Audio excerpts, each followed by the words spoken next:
Welcome, everybody, to Crunch Time with Jeff, Booner, baby. Lukas, and Mike. It's Monday, March 11th, and it is the very first day where guys are signing. You know, agents, players with agents are allowed to speak with teams, get deals done, officialized. And the Lions, we had to wait. They made us wait, boys. They made us wait. Lions Twitter was freaking out, but we got some deals done. We're going to go through all the deals that happened today in the NFL, react, especially in the NFC North. NFC North teams were aggressive today. We'll react to it, how it relates to the Detroit Lions. But before we get into anything, fellas, how's everyone's day going? How are we feeling tonight? Brother, today was busy for me. I was working today, tweeting stuff. You OT, Booner. Yeah, this is a big day for me to start off my insider career here, fellas. It was cool though. There was a lot going on. A lot of people were upset with Brad Holmes, and then he just out of nowhere, back to back, made a couple moves. I don't think he's done either. I think he's still in conversations with people. I think he's going to do something, fellas. But I'm excited for the show. We break down everything. I've got some insider things for Carlton Davis. I texted a couple people in Tampa. So I did have if you guys know me, I have a big contact in Tampa Bay. So I do have some information for us on that that I think the fans will like. So I'm excited for this show. What about you, Lukas and Mike? No, man. It's been a wild day. I think we all were kind of waiting for some news to drop for the Lions, but obviously it took a little bit long. I still think, like Booner said, there's more to come, but it's an exciting day. It's been an exciting day around the NFL, so we're going to have a great show. Thanks for everyone joining us. Yeah, I mean, this is honestly, just being a football nerd, like the beginning of the free agency period where all the players are just joining new teams. Outside of the actual season, it's one of my favorite days in the NFL because even like you have Saquon Barkley going to the Eagles, just thinking about that offense, it's just fun to think about. And then you see Brad Holmes getting involved. It's one of the best days. And I see we already have 207 people in here. So shout out to everybody in the fucking chat. You guys are the GOAT. And I can't wait to put on for you guys. Put on for the city, baby. Oh, yeah. I want to throw this out there, too. This might have been one of the craziest free agency opening days that we've had. Like the running back market get moved around. I know as a Lions fans, and this is where, too, I'm going to say this. I know people are like, Brad, do something. It's like poking like the bear, like do something, move. I think a lot of people's reactions on that was because like there were so many early in the day edge rushers and defensive tackles that were signing with new teams to where you were like, what? Like that's like one of our biggest needs is defensive line. And you're like, this is like, it's been such a big day. Like running backs are literally just flopping teams, going back and forth, and defensive linemen, like big names, are just going to different spots. And you're like, okay, what's going on here? Like, I didn't know what to tweet. I didn't know what to keep up with. There's just so much going on, boys. Yeah, I think the Chris Wilkins, the rumor started it all. Like after a big name like that is attached to the Lions to start the day, then everyone has such high hopes, and then you're kind of brought down to reality after he signed with the Raiders. But I mean, like you said, I still think there's going to be a bunch moves to come. They still got a lot of positions to address. It's just a start. You can't rush Brad Holmes. Can't rush greatness. Yeah, I mean, we talked a lot about what we expected this offseason. And I mean, I think I've been pretty consistent with it. No, I'm not saying you guys haven't, but I don't feel different. Like this, how he's approached it. I know a lot of Lions fans, not you guys, but Lions fans on Twitter, social media, it is a little bit of that poke Brad. Anything going to happen, Brad? It's like, guys, we've been down this road. Brad has actually said this publicly, what his plan was this offseason. They want to retain their own. They want to make cost-effective, smart free agent decisions, which other teams, I mean, you look at the top four teams, go look at the moves they've made. It's not just the Detroit Lions. Like, they were in the NFC Championship and led by 17. This isn't a team that needs to go out in free agency and be like, give me him, give me him, give me him. They're just not like that. They're good enough. Now, they have to add, certainly, and they did add, which we'll get into in a second here, but I just wanted to address that. Like, by anyone that's super shocked, why? He told us. And if you've been listening, I've tried to tell you guys. Not you guys, but this too, like, and shout out Dr. Detroit. I know he's watched us for a long time, years now. So I'm tired of the trust Brad Holmes BS. The great teams are making moves. We are signing B-rate players that make this make sense. This is the thing as well, too, guys. It feels like the last two seasons, like doing shows and doing things to where you get caught up in this, like, hey, like, we need big time players. We need to go get the big names. We need to go sign the grade A guys. And that's like Brad's proven back-to-back years now, like that's not what you really need. And that's not like, and these great teams aren't really making those moves. Who's making those moves? The Chicago Bears, the Minnesota Vikings, the 49ers made a signing. Yes, but you just went and got a corner you needed. And like the Eagles, they're making signs. Guess what? The Eagles were, look what they were when like things came to like came to shove during the season. Like they weren't a great football team when it came down to it down the stretch, and they needed way more things to address than the Detroit Lions do. So like, let's not get caught up in this, like, again, like another year of like, don't trust Brad. Like, oh, why are we going to trust Brad? Like, trust him. Like, he is making moves for a reason. And I do like some of these are frustrating because there are big names that we all talked about. Fellas, what did we say like a week ago? Don't be shocked if the Snead thing doesn't come true. Don't get yourself all up in a bunch that you need to make that move. And it hasn't happened today. And you got someone else instead. You got Carlton Davis. And now there's fans who are like, well, what about Snead? That was why I think our whole show like told people, don't just put all your chips in a basket with L'Jarius Snead. And then people did that and we're a little disappointed today, I felt like. But it's Brad Holmes. Yeah, and we've seen this in past. Like I remember, I mean, everyone's been Lions fans for a while. You remember the headlines, right? Lions have won free agency, and then they go out and be mid. Like it's not all about winning free agency. It's not about that. That's not what you have a good football team. Yes, there's holes. Every team has a couple holes that they need to patch up, which I think the Lions got better in positions of need, corner, pass rush. You still have the draft, which is Brad Holmes' specialty. It's something that he, quite frankly, every year says that through the draft is how you have homegrown talent, which then you could re-sign. So, like I thought Brad approached this very, very smart. We'll start with Graham Glasgow. I want to get into the guys he re-signed, retained, guys that left, and then we'll get into who they brought in. Look at Graham's contract. Are you kidding me? Are you joking? 3 years, $20 million, 9.5 guaranteed. Did you see what Jonah Jackson got? Did you see what Kevin Dotson got? I mean, these guys are getting bags. Did you see what Landon Dickerson got? Yes. I mean, these guys $100 million contracts getting thrown around. These guys are making 20 plus million. Robert Hunt. Landon Dickerson. Robert Hunt. Like Graham is a steal. He got Graham. Yes. You look at the guard contract. Graham was a top 8 guard according to PFF. Steal of a contract. And then you see Jonah get 17 per. Yeah, I mean, I like the move already. You move on, right? Like who he's brought in, which we'll get into. I want to get your guys' thoughts on the Graham stuff. I don't mean to go off here, but like just starting free agency like that, Graham, you keep Graham for a not pennies, but damn, it's a steal of a contract. And then you're going to get a draft capital for Jonah leaving for $17 million per year. Good riddance. To be honest, with the Graham thing, I don't know how people feel about this, but to me, it was like, and I think all of us too, was like when we did like hey, like what is your priority in free agency? Not a lot of people even put Jonah Jackson there because he was injured so many times and he wasn't available a lot. And knowing like what his contract was, I know we had this conversation, and in my opinion, I said, well, if there's a way to sign both of them, I thought maybe you can get Jonah Jackson last week at 10 to 12 million, like on a steal deal, and he got 17 million. And to be honest, the guard market just moved like to a different level today, like after everything. So like Graham Glasgow probably gave you a better year this last year than Jonah Jackson did. You got him at like 6.5 million, and you would have had to get Jonah at 17. And Graham gave you way more playing different positions. He was like, you can move him anywhere you wanted to. And his PFF rating was one of the best out of all guards, I'm pretty sure, in the NFL. So like, dude, you just got a guy like that for 6 years or for 6 million, 3 years, dude. Like I think it was a steal to wake up from that. That was like the first thing all day.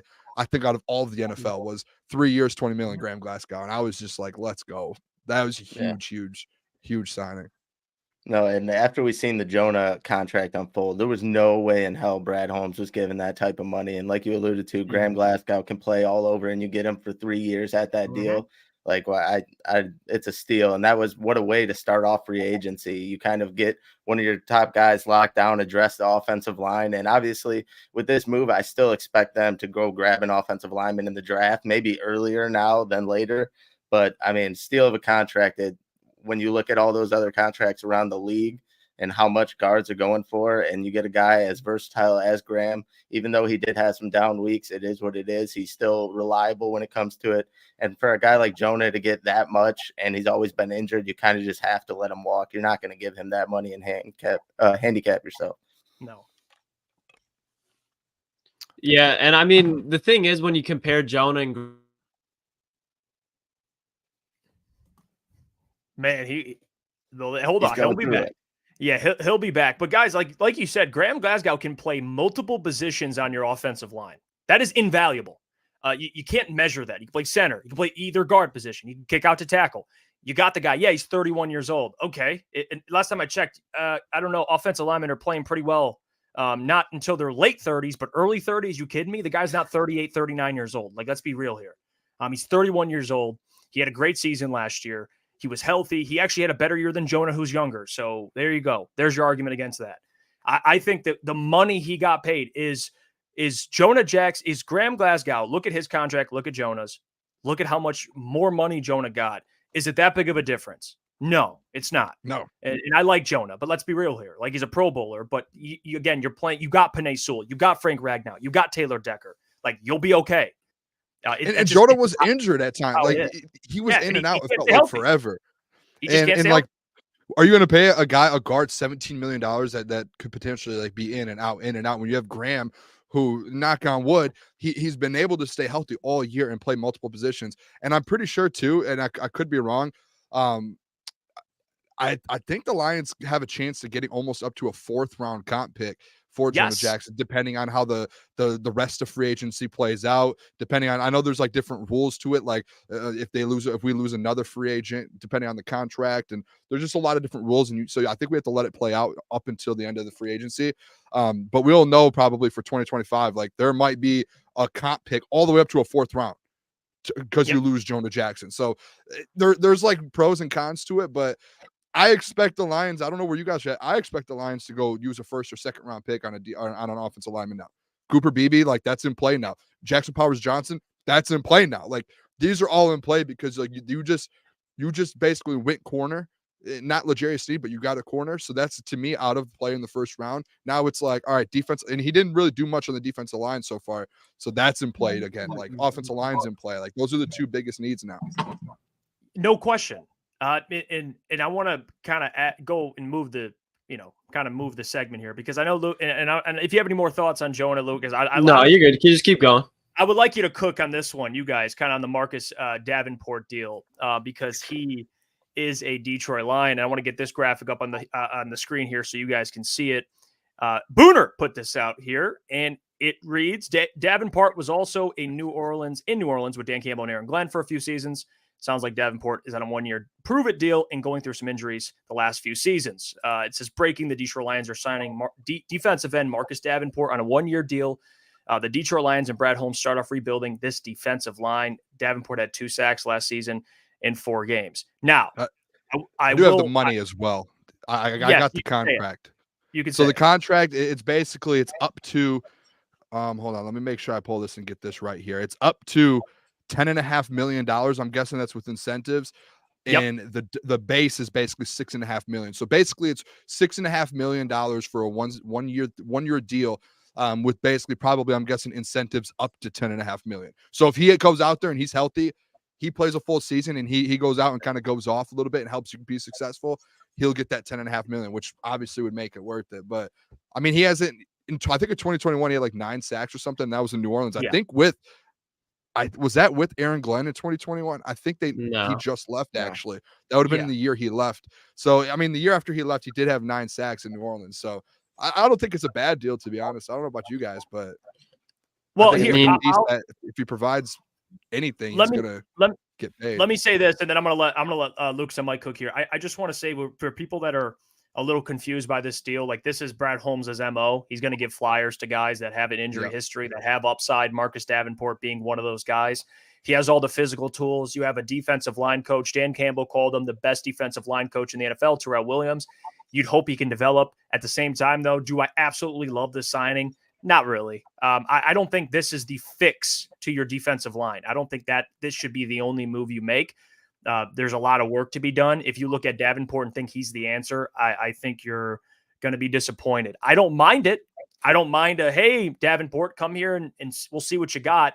But to me, this doesn't mean, all right, guys, draft a defensive tackle and we're ready to go. To me, Lukas, they still need more edge help. They do. They need another D tackle, which they might get through the draft.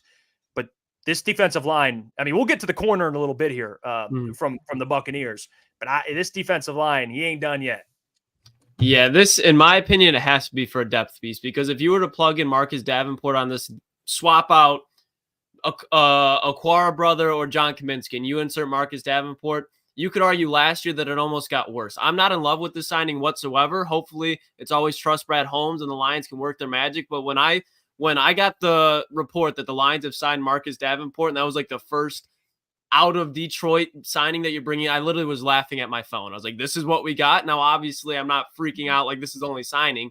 But in my opinion, not trying to be disrespectful, it's kind of a joke of a signing when you look at what he's done. I mean, his best year was in his contract year in New Orleans. What happens? He gets hurt, and then there's no production. So outside of that, he had an okay rookie year. He came out of the University of Texas, San Antonio, so he wasn't like this desired recruit coming out of college. And you haven't really seen much in the NFL. You've seen glimpses. But for a one-year deal, I don't hate it, but I'm with you. Like, I do not love it whatsoever. It's a Quara replacement, in my opinion. I agree. Yeah, no, I agree. And it kind of speaks, Jeff, you already brought it up, to what Brad Holmes does, kind of give a prove-it deal to one of these guys. I wouldn't have minded as if you already addressed the edge position and brought in like a real guy that's going to be in there every down. And I understand you got to give depth pieces, and that's really what this is. The money's not too much in my favor. I don't really like it that much. I think there's probably guys you could have gotten out there that would have been better than this. But like you said, it's a Brad Holmes signing, so hopefully this guy pans out. But I wish we would have kind of addressed the position more and got a real dog in there, someone out that's going to be aside Aiden Hutchinson every single play before you kind of go out and make this depth signing. But it is what it is, because you are going to have to do this eventually. But And real quick too, I like my side on this as well. I've said this a lot the last, like, to be honest, I've said it since the middle of the season when this defensive line struggled, is I wanted in this offseason them to just revamp this defensive line completely. You guys have heard me say that 100 times. I think this is just step one of it. Like, I think Brad is going to probably make 4, 5, 6 more moves on this defensive line. Like, it sounds like a lot, but like just look at Charles Harris's stats the last 2 seasons, like 1.5 sacks last year and like a sack the year before. And he played in 13 games last year and he had 1.5 sacks. Like, Davenport's played, how many games did he play last year? 4 games and had more sacks than Charles Harris.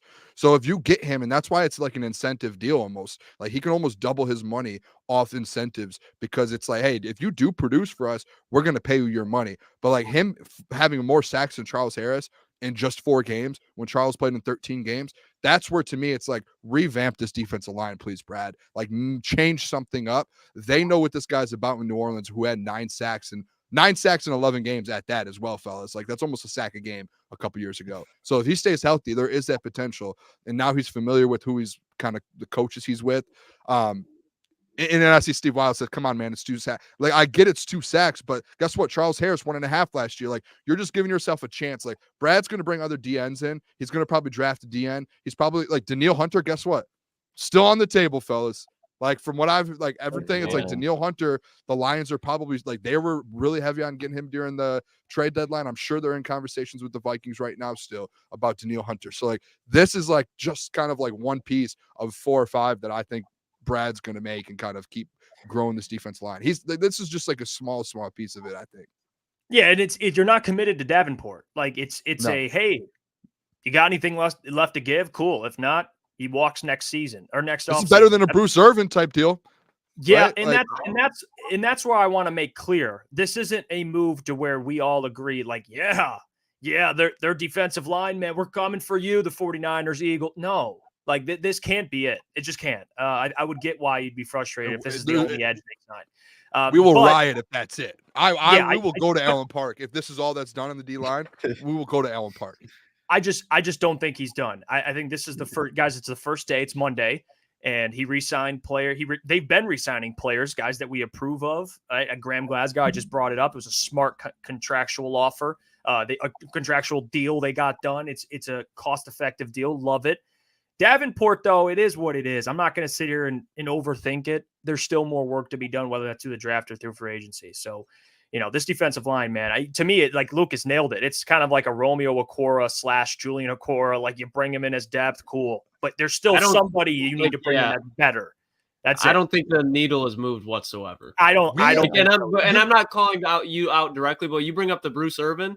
Like Bruce Irvin, I think it's the was same not thing. $6.5 million. And I think it's like when you want to bring in potentially a DJ Reader, when you want to bring in another corner of this room, you tell me that Marcus Davenport at $6.5 million could potentially get in the way. That's where I'm just like, all right, Brad. Like it's one of those things where it's like if I need to be taught a lesson, that's fine. But I just don't see the upside in this. If you're going to keep, I just think it's a lot of money for a player that's not going to bring a lot. That's what I was trying to say too. Is like it would have been better if that was the cherry on top, and you address some of those positions. Like you got your defensive edge, your starting one. You address the corner a little bit more. Like Davenport's not bad for a depth piece, and the money might not look great. It might have looked better once you already have everything else tied up, and he's kind of just the cherry on top. But as of right now, when it's one of your first 3 signings, it's not looking so great. And then that's going to cause people to panic because it's like, holy hell, I could have went out and got Danielle Hunter.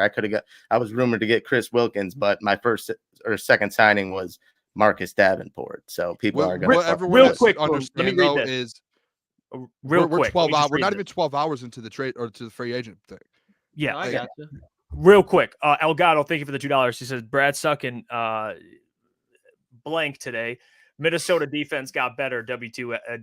Yeah, and Booner, I'm glad you brought that up. I want to go around the room here before we get to Carlton Davis because I promise Booner's got great insight on that. But to stay on Davenport, to stay in the NFC North kind of with some of the players that were signed. Let's bring up Minnesota, for example. And we'll get into the full NFC North outlook later in the show. We'll get to it at 9 o'clock because, again, the Bears, the Packers, the Vikings. But not even the NFC North, but Leonard Floyd, for example, that's someone that I've been big on to bring to Detroit. I think that would have been a great deal to bring. That contract, you compare the Davenport Leonard Floyd contract and look at, I get Leonard Floyd joined a team that he believes can go chase a Super Bowl, but I think the Lions are in that same category. I don't get why a Leonard Floyd, if you're paying a couple million more than Davenport, why wouldn't it make more sense? That's just where I'm at. But maybe Leonard Floyd had no interest. I would be shocked if they didn't have the conversation with Leonard Floyd, to be honest. Like, if it comes out like they never even reached out, that would be a problem. But I mean, like I was saying, like we're 12 hours into this, guys. Like I get that's not the signing people wanted, and like but Brad's gonna do what Brad does, and like he's proven that he can do it. And yeah, $6.5 million might be a lot, but at the end of the day, it's like whether it was now or it was in a week after you already got Danielle Hunter or these guys, like who cares? Like he's getting these things done. Like I know Lukas, it didn't move the needle, but guess what? He's getting a new face in the building because these faces that like it could even been like I just don't like Davenport the player in general. That's all I'm saying. Like I get that, like I get that the point of why they're signing him. My whole opinion is being based on what the player actually is, if that makes sense. Like I get what they're doing. I'm just saying I would have, if I'm Brad, I'm spending that money elsewhere. Me personally, I get that you're trying to bring in a depth piece. I understand all that. I'm just saying the player I'm not in love with whatsoever. Agreed. And this is new territory. I mean, I've said this before and we've had this conversation. Like this offseason is a little foreign for Brad in terms of him being a GM for the Lions. Like last offseason when you signed CJ Gardner-Johnson to a 1-year deal, you're like, oh yeah, I mean, we're going to be better, right? So like, I don't mind a flyer. Now it's like, hey, Super Bowl or bust. Like that's how fans are looking at this. So when you see a Marcus Davenport, you're like, what? Like I did say Friday, I was just like, I came out and was like, I don't want to get injured guys anymore because like we can't afford to have an injured guy on this football team. Like you need guys who can produce. And then, like this is exactly what he did. Is he got a guy off an injury. So I do see where you guys are at with that. So I mean, it's just I don't know. I'm interested. If Brad did it, I feel like he feels like he can produce in Detroit, especially with the circumstances. So that's where I think like. If he did, I don't see why he would do it and not think it's an upgrade from an Okora brother or Charles Harris. Right. That's where I'm at with it. But I'm with you guys. Like the injury thing, like he didn't produce last year with like it's an interesting move, but I guess there's a reason he did it. I don't know. Well, Detroit Supremacy, thank you for the $2, brother. He says we still have James Houston. How soon people forget? Yeah, I mean we know James Houston. Yeah, I think it's more of you do need an edge that can play is an every down guy, and that's what James rotation. Is right now. Yeah, like that's the problem. So, like I said, guys, this is kind of a foreign offseason for Brad. It's not saying we don't trust him. I get that. Like you trust Brad, of course. But like, it is okay to be like, oh, okay, interesting. It's the first day. Is there more to come? We assume so. Like, you can't end the offseason. You can't end this period and be like, hey, here's Marcus Davenport on a platter. It's like, no, thanks. I'm good. I actually already ate. I'm okay. I don't want to have that. I'm good. That's how I think most Lions fans feel about it. But we'll move on because they did make another move, and we'll get to it at a position of need, with an exclamation point. And I want to get kind of Booner, his input on this, and then we'll go to our ball knower here, Lukas, and then, of course, Gentry. But the Carlton Davis trade that Brad Holmes made, he's giving up draft capital, and that means Brad Holmes has belief in this human being. Like it's in his chest. He has a chest of draft capital. He doesn't give it up for anybody. If he's giving up draft capital, it's because he thinks this player's worth it. And, of course, he does. He trades for Carlton Davis, corner from the Buccaneers, outside corner, by the way. He's 27 years old. They gave up a third-round pick. This year, they have 2 third-round picks, don't forget. And they get Carlton Davis, a 2024 6th-round pick, and a 2025 6th-round pick. So 2 6th in Carlton Davis. The Lions give up a third this year. Davis was under a contract already. He was a former 2nd-round pick with the Buccaneers. It was like a 3-year, $40-ish million deal. He's actually in the last year of his deal. So he has 1 year left. They get him for 1 year. If you want to sign him, re-sign him, keep him around, you can do that. He's only 27 years old. Guys, and Booner, you know some contacts over in Tampa that know more about Carlton Davis. I'll save my insight for after this, but what'd you hear on Carlton Davis? Yeah, like as soon as it happened, I obviously big time Stephen Che over in he's a Tampa Bay guy. I texted him and said just give me like a lowdown here on Carlton Davis, because I mean I feel like we've all heard the name but wasn't sure, like, all right, you're giving up a 3rd-round pick, you get 2 6 back. I feel like Brad kind of stole this. I know it's $14 million in cap, but from what I heard back here on Carlton, and I know I saw Adam put in the chat, I can't believe people aren't in love with this. I agree with Adam. Like, there's a lot of people on Twitter like, why would you do this? He only had 9 interceptions in his career. He hasn't done much. Like, what has he done? The text that I got about Carlton Davis basically saying, in the first one here, if he's locked in and he's at his best, he is a top 10 cornerback in the NFL. And I got this as well, because what's the main need for the Detroit Lions is you need a corner outside of Cam Sutton who can guard a big time like a big body receiver. Justin Jefferson, DJ Moore, Christian Watson, like you're playing those guys 6 times a year, right? And he texted me, said he's very good. He is borderline excellent against big wide receivers, struggles versus smaller guys, twitchy guys. But guess what? And Lukas texted me this as well. You've got Brian Branch and Cam for that. And he said Christian Watson will not do well against him. And then he sent me some tape of him breaking down him versus Justin Jefferson. He played extremely well versus Justin Jefferson. He's played really well versus Devontae Adams. You can go watch him versus Jamar Chase. I saw a film breakdown that he did on Jamar Chase, and he I think held Jamar Chase under 60 yards and no touchdowns in that game. So, like, this isn't in my opinion, it's not a scrub that, like, you just got for a 3rd round. Like, you went out there and got a dude that Brad knows is going to go in there and compete, and he's probably going to be your corner number 1, because everyone in Tampa, and I've heard on different shows and stuff, everyone in Tampa said that was their cornerback number 1 when he was at his best, and he was a top 10 guy. So at the end of the day, it's like, hey, you just got your corner, and you have Cam on the other side, and then you have Brian Branch in the slot. Like, dude, I think this is huge, to be honest. And it's basically just a 1-year rental, like $14 million. And I'll let Lukas kind of break down more of like the football side of it. But I don't know. I think this is actually a huge piece for like, this is exactly what you needed. You needed a corner who can guard big body receivers, because that's all you play in the NFC North. In the NFC, AJ Brown, like, these dudes are dudes you're playing in the NFC. Like, you need a guy like this. Is literally what we wanted outside of L'Jarius Sneed. And you got one of the best in the league at it when he's playing at his best. Like, Brad went out there and cooked today. This is huge, I think. Yeah, and the people that are like, I think the people that are upset at the Carlton Davis signing were just so pent up and so stuck up on that hill that L'Jarius Sneed was going to be a Lion. Face the reality that he's probably not going to be a Detroit Lion, and that's perfectly okay, because like we talked about previous segments ago, that the Detroit Lions are in a spot where they were up 17 in the NFC Championship game. They do not need a L'Jarius Sneed, but you know what they do need? They need a perimeter corner. And Carlton Davis is exactly that. He's also won a Super Bowl. And you go back to Booner's point, you watch the film. He's a long corner that's man-to-man, and he's not too aggressive. So he's not going to be giving you holding and PIs like crazy. Yes, he only has 9 interceptions in his career, but you know why that is? Probably because he's not getting targeted that much. His pass rating allowed is right up there with the best of them. Now, the downside of him, and probably why Brad loves him so much, is he does have injury concerns. So when you put that into account, okay, he's not a cornerback one, but if you need him to be, he's there. I think he's a very durable and stable cornerback too, but the Detroit Lions needed that. He's better than Kendall Vildor, especially on the outside, and he's definitely better on the outside than Cam Sutton, because I do like Cam Sutton, but even in Pittsburgh, he was a slot type of corner. So not only does Cam Sutton not have to go up on the Justin Jeffersons of the world, you can go and put Carlton Davis, who went on Jamar Chase, A.J. Brown, etc. He's used to going against those guys, especially coming out of the SEC and Auburn. He knows what that's cut for. But now you can allow Cam Sutton to go back into his role. So now Cam Sutton gets better. Brian Branch, he can learn man coverage from this guy. There's so much upside from the signing.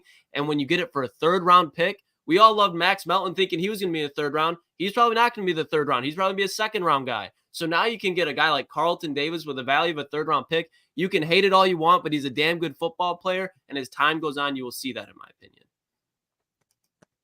Lukas what about you, Gentry? Cooked. No, I agree. It's a perfect guy length. Obviously, the contract is 4.3, the cap hit, but I still think it's a perfect guy. You only give up almost a fourth rounder. Another guy I was looking at was Sean Murphy-Bunting. I would have been kind of high on him for the Lions, and I'm pretty sure he left Tampa and went to the Cardinals for 3 years, like $14 million or something like that. A pretty favorable contract. But I mean, it's 1 year. You kind of see what you got with him, and then obviously, if you want to bring him back, you can kind of tone down his contract a little bit. But as far as fit goes, it's the perfect guy for the outside. And I think, like Lukas said, a lot of people were kind of wanted the L'Jarius Sneed, wanted that big name, so they might be disappointed in this now. But I think once this pans out, he will be the perfect fit for the Lions. And it was just another Brad Holmes masterpiece, having to give up little to nothing to get him. And I think with those extra picks that he got back, he maybe even use those to move down in the upcoming draft. So I like it. You were never too, real quick, Jeff, I'm sorry, you were never going to get a corner like Carlton Davis in the third round this year. You just got to start a corner in the third round, which you would have probably, like, if you were going to get a guy that you're like, he for sure could start on this team to go win a Super Bowl this year, you would have had to move up in the first round and give up probably more capital than you did, way more capital than you did for Carlton Davis. So you just gave up a third and got a starting corner for a Super Bowl run this year. And I know, like, I think it just, like, I think people are so mad and shocked.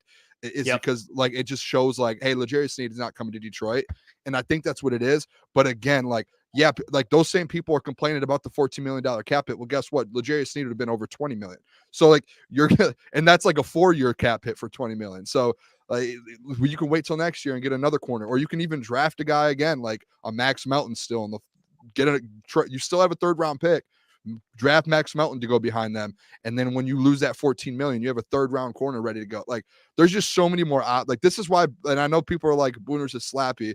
No, this is why Brad Holmes is one of the best in the league, is because he does it a little bit different than some GMs, but he, like, is very smart about the way he goes about it. And, like, a rental on a 1 year for a third round over trying to chase down a first round guy.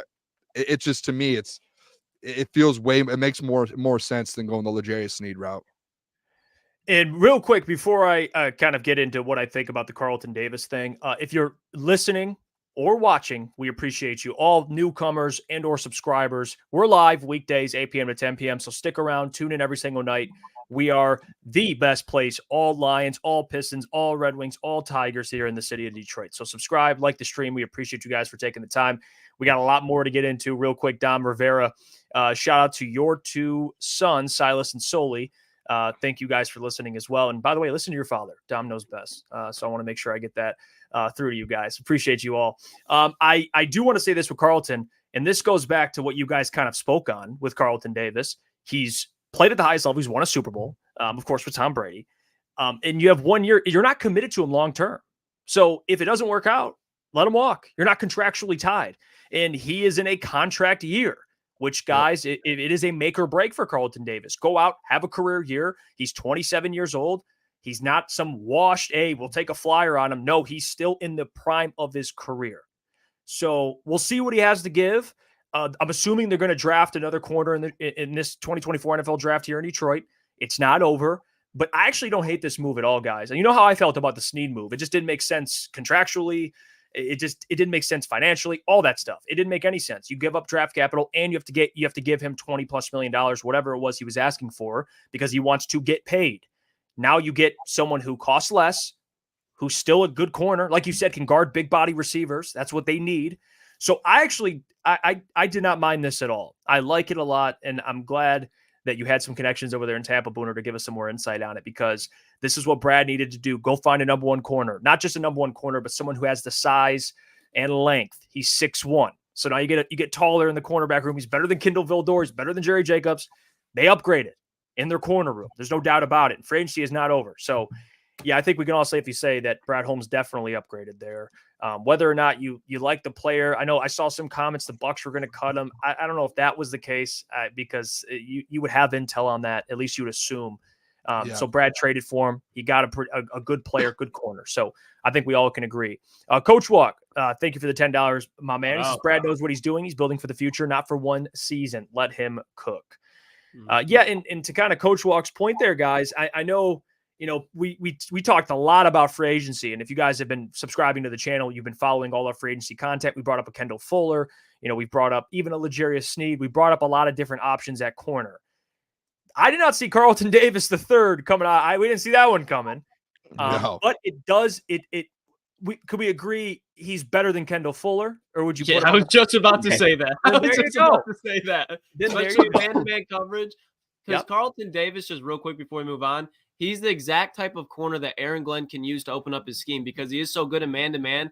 That allows him, especially when you have guys like Brian Branch and Ife Melifonwu in your safety room, to send them even more, because that's going to jam the wide receivers off the line of scrimmage, take longer for the quarterback to go through his progression. By that time, somebody's in his face taking him down to the ground. So that's right. Carlton Davis fits this scheme perfectly, in my opinion.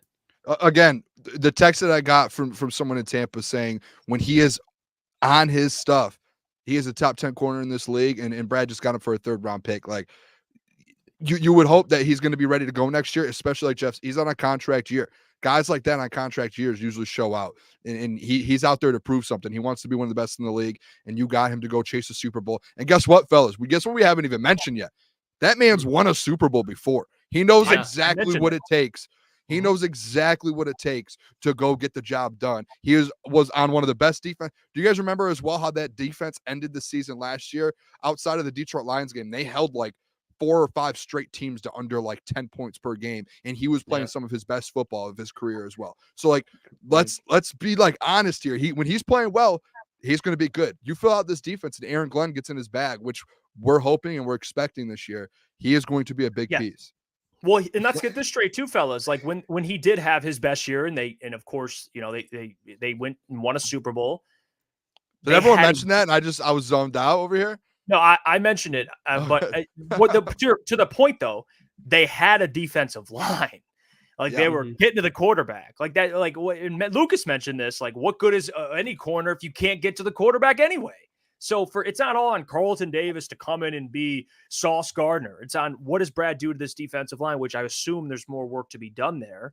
Hopefully, Marcus Davenport ain't moving the needle. I'm sorry. They better make some more moves. I'm over here refreshing my phone, waiting for something to happen. And real quick, I know people, and I've had this opinion at one point, so I can relate to it. I want to get your guys' thoughts on this. The whole, the Lions are in a window. You need to capitalize on the window, or else the window is going to close. Which I'll say 2 things. One, that is a real thing in the NFL. I sympathize. I do get where people are coming from with that. Yes, the windows aren't open forever, but when you look at it from Brad's point of view, and I had to understand this because I wanted Chase Young at the trade deadline last year. I wanted him to go out and get somebody to help them get over the top. And of course, in that 49ers game, they struggled. They couldn't get to Brock Purdy in the second half. Everything fell apart. I get that. But here's what you have to understand from Brad's point of view is, and Coach Walk mentioned this, it's not just about this season. He's trying to build sustainable success. Now, when you draft as good as Brad does, that comes with re-signing players. You have to keep your own.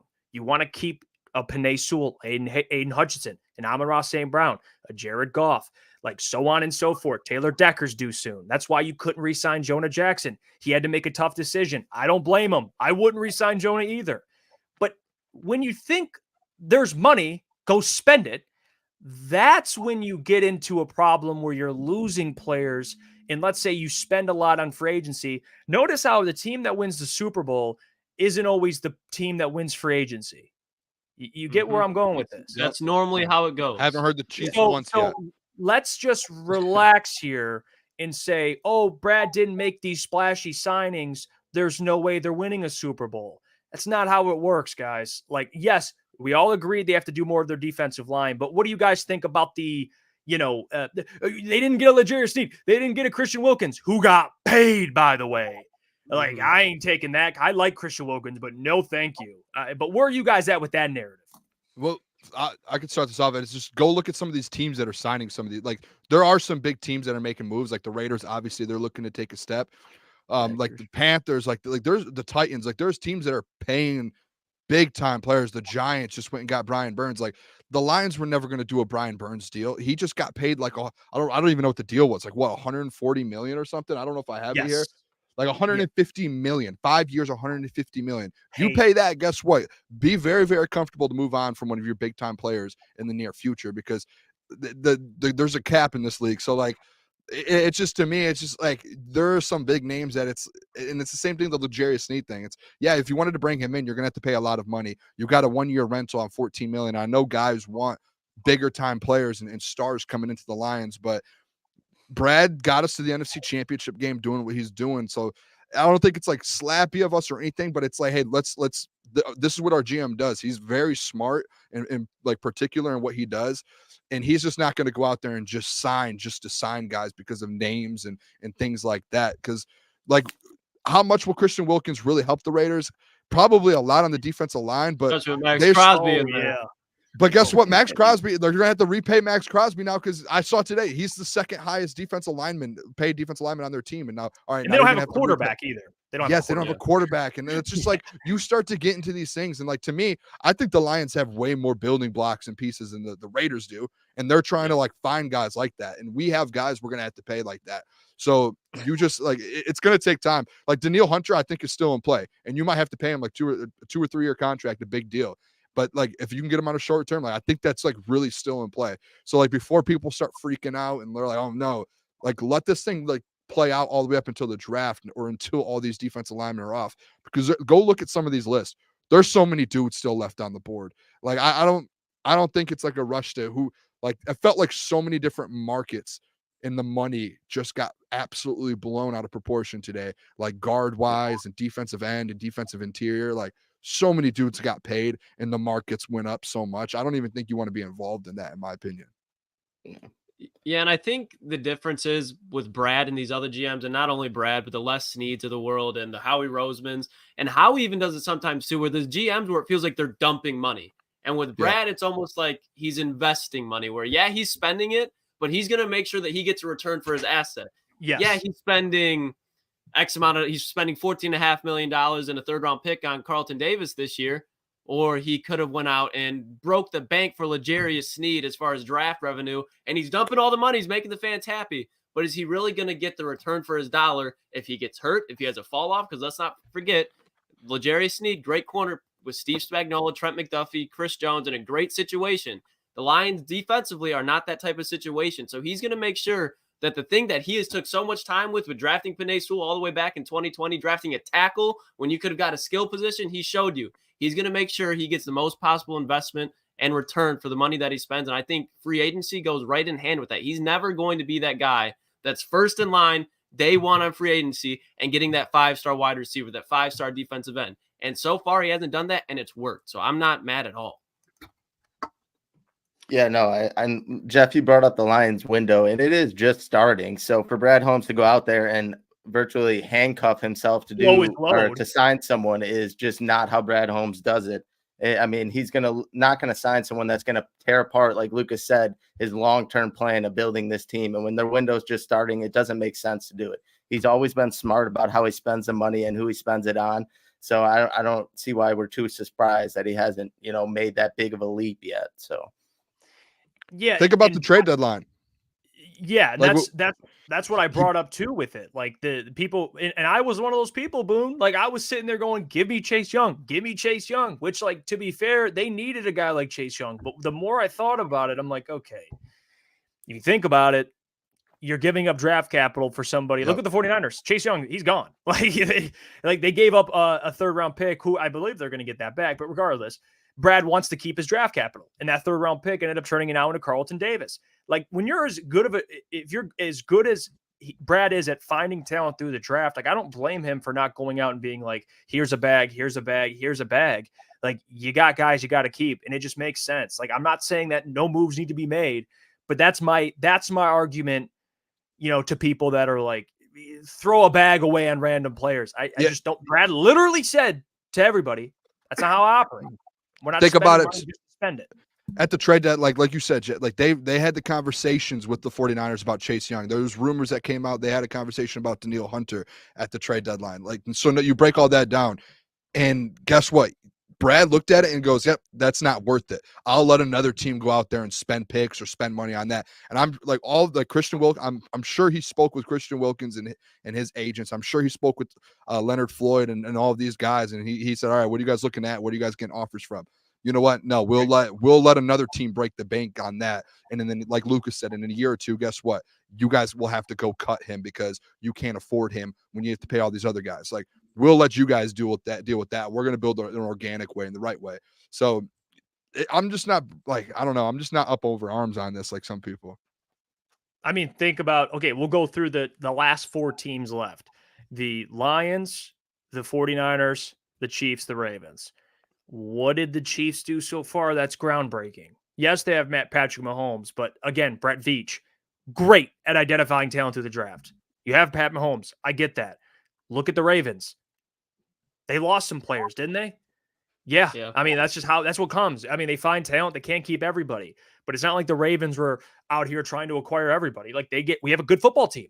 There's a reason why a team like the Eagles goes out and signs a Saquon and goes out and signs a Bryce Huff, because they win home. Like, that's what they have to do. They have to get better. They have no choice, but they had to upgrade the run game. Oh, the Lions have the best running back duo in the NFL. Well, they had to upgrade their pass rush. I 100% get that. Lions do too. Are you paying what Bryce Huff wanted? We talked about Bryce Huff, fellas.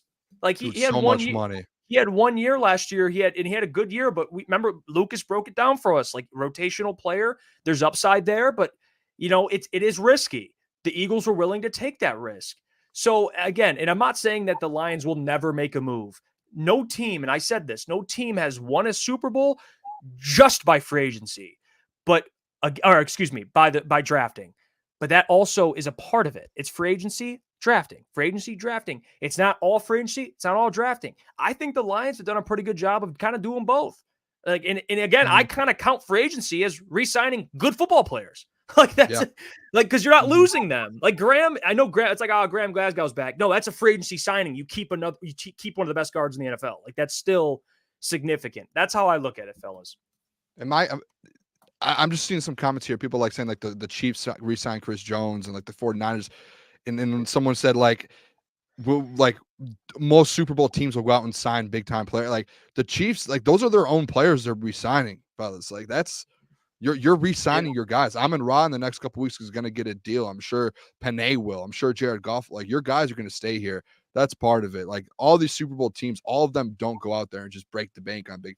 They might trade for someone at the deadline, but they're not breaking the bank sometimes. Those teams hardly, like the New England Patriots, the Pittsburgh Steelers, the Packers back in the day. Those are the ones that like they built through the draft. Even the Chiefs, like they drafted Patrick Mahomes, but they didn't have just some band of young rookies ready for him. They had to go trade for Tyrann Mathieu. They had to go trade for this player. The Lions aren't that type of team where they have got the players that they might need to go trade for in the future in the second, third, and fourth rounds. They already have those players, so they're not in the position as those other teams. The Lions, they did it right, and not a lot of NFL teams do it as far as a rebuild, in my opinion. What do you guys think about DJ Reader? He's out there. He's yep. Okay, hold on. What's going on? Why? Bring him home. We need somebody next to Lee McNeil that's a run stuffer, because DJ Reader's not by no means is a guy that's going to get after the quarterback. Can he? Yes. But DJ Reader is a massive human being, and he's going to command a double team. And then he, next to Lee McNeil, who's the pass rusher, the defensive tackles, that is the perfect 1-2 punch. And I don't think he's going to be anywhere commanding high amount of money. He's played in the Super Bowl before in Cincinnati. He's a veteran. He's been to multiple places. I believe he was in Houston before he went to Cincy, so he knows what it's like to join another scheme. And I think he's exactly what the Lions need, because then after that, all they need to do is add a defensive end, which they can do in the draft. And I think then they can start doing like best player available. What do they pretty much take care of the needs. You added a Carlton Davis. They can still go add another corner through the draft or free agency, because remember, they signed back Emmanuel Mosley. So you really only need 1 or 2 more corners. You address the defensive interior. That's like, all right, all we really need at this point is a defensive end as far as the defense, in my opinion. So he's another signing that allows you to just kind of free up more space as far as what Brad can do, because he's not going to be cost like nowhere near long-term, nowhere near top dollar. I like him a lot. I was just going to ask that. What do you think a player like DJ Reader is going to go for? What did Grover Stewart get? Oh, he got like 3 years, $39 million, I believe. Yeah. So if I had to guess, DJ Reader would probably be either a little bit more, maybe since if he signs with Detroit a little bit less, but I'd imagine in that same range. Okay. Yeah, and he's a guy that, again, the Lions need, where he's going to command a double team, which makes a Lee McNeil better, Aiden Hutchinson better, any edge they take better.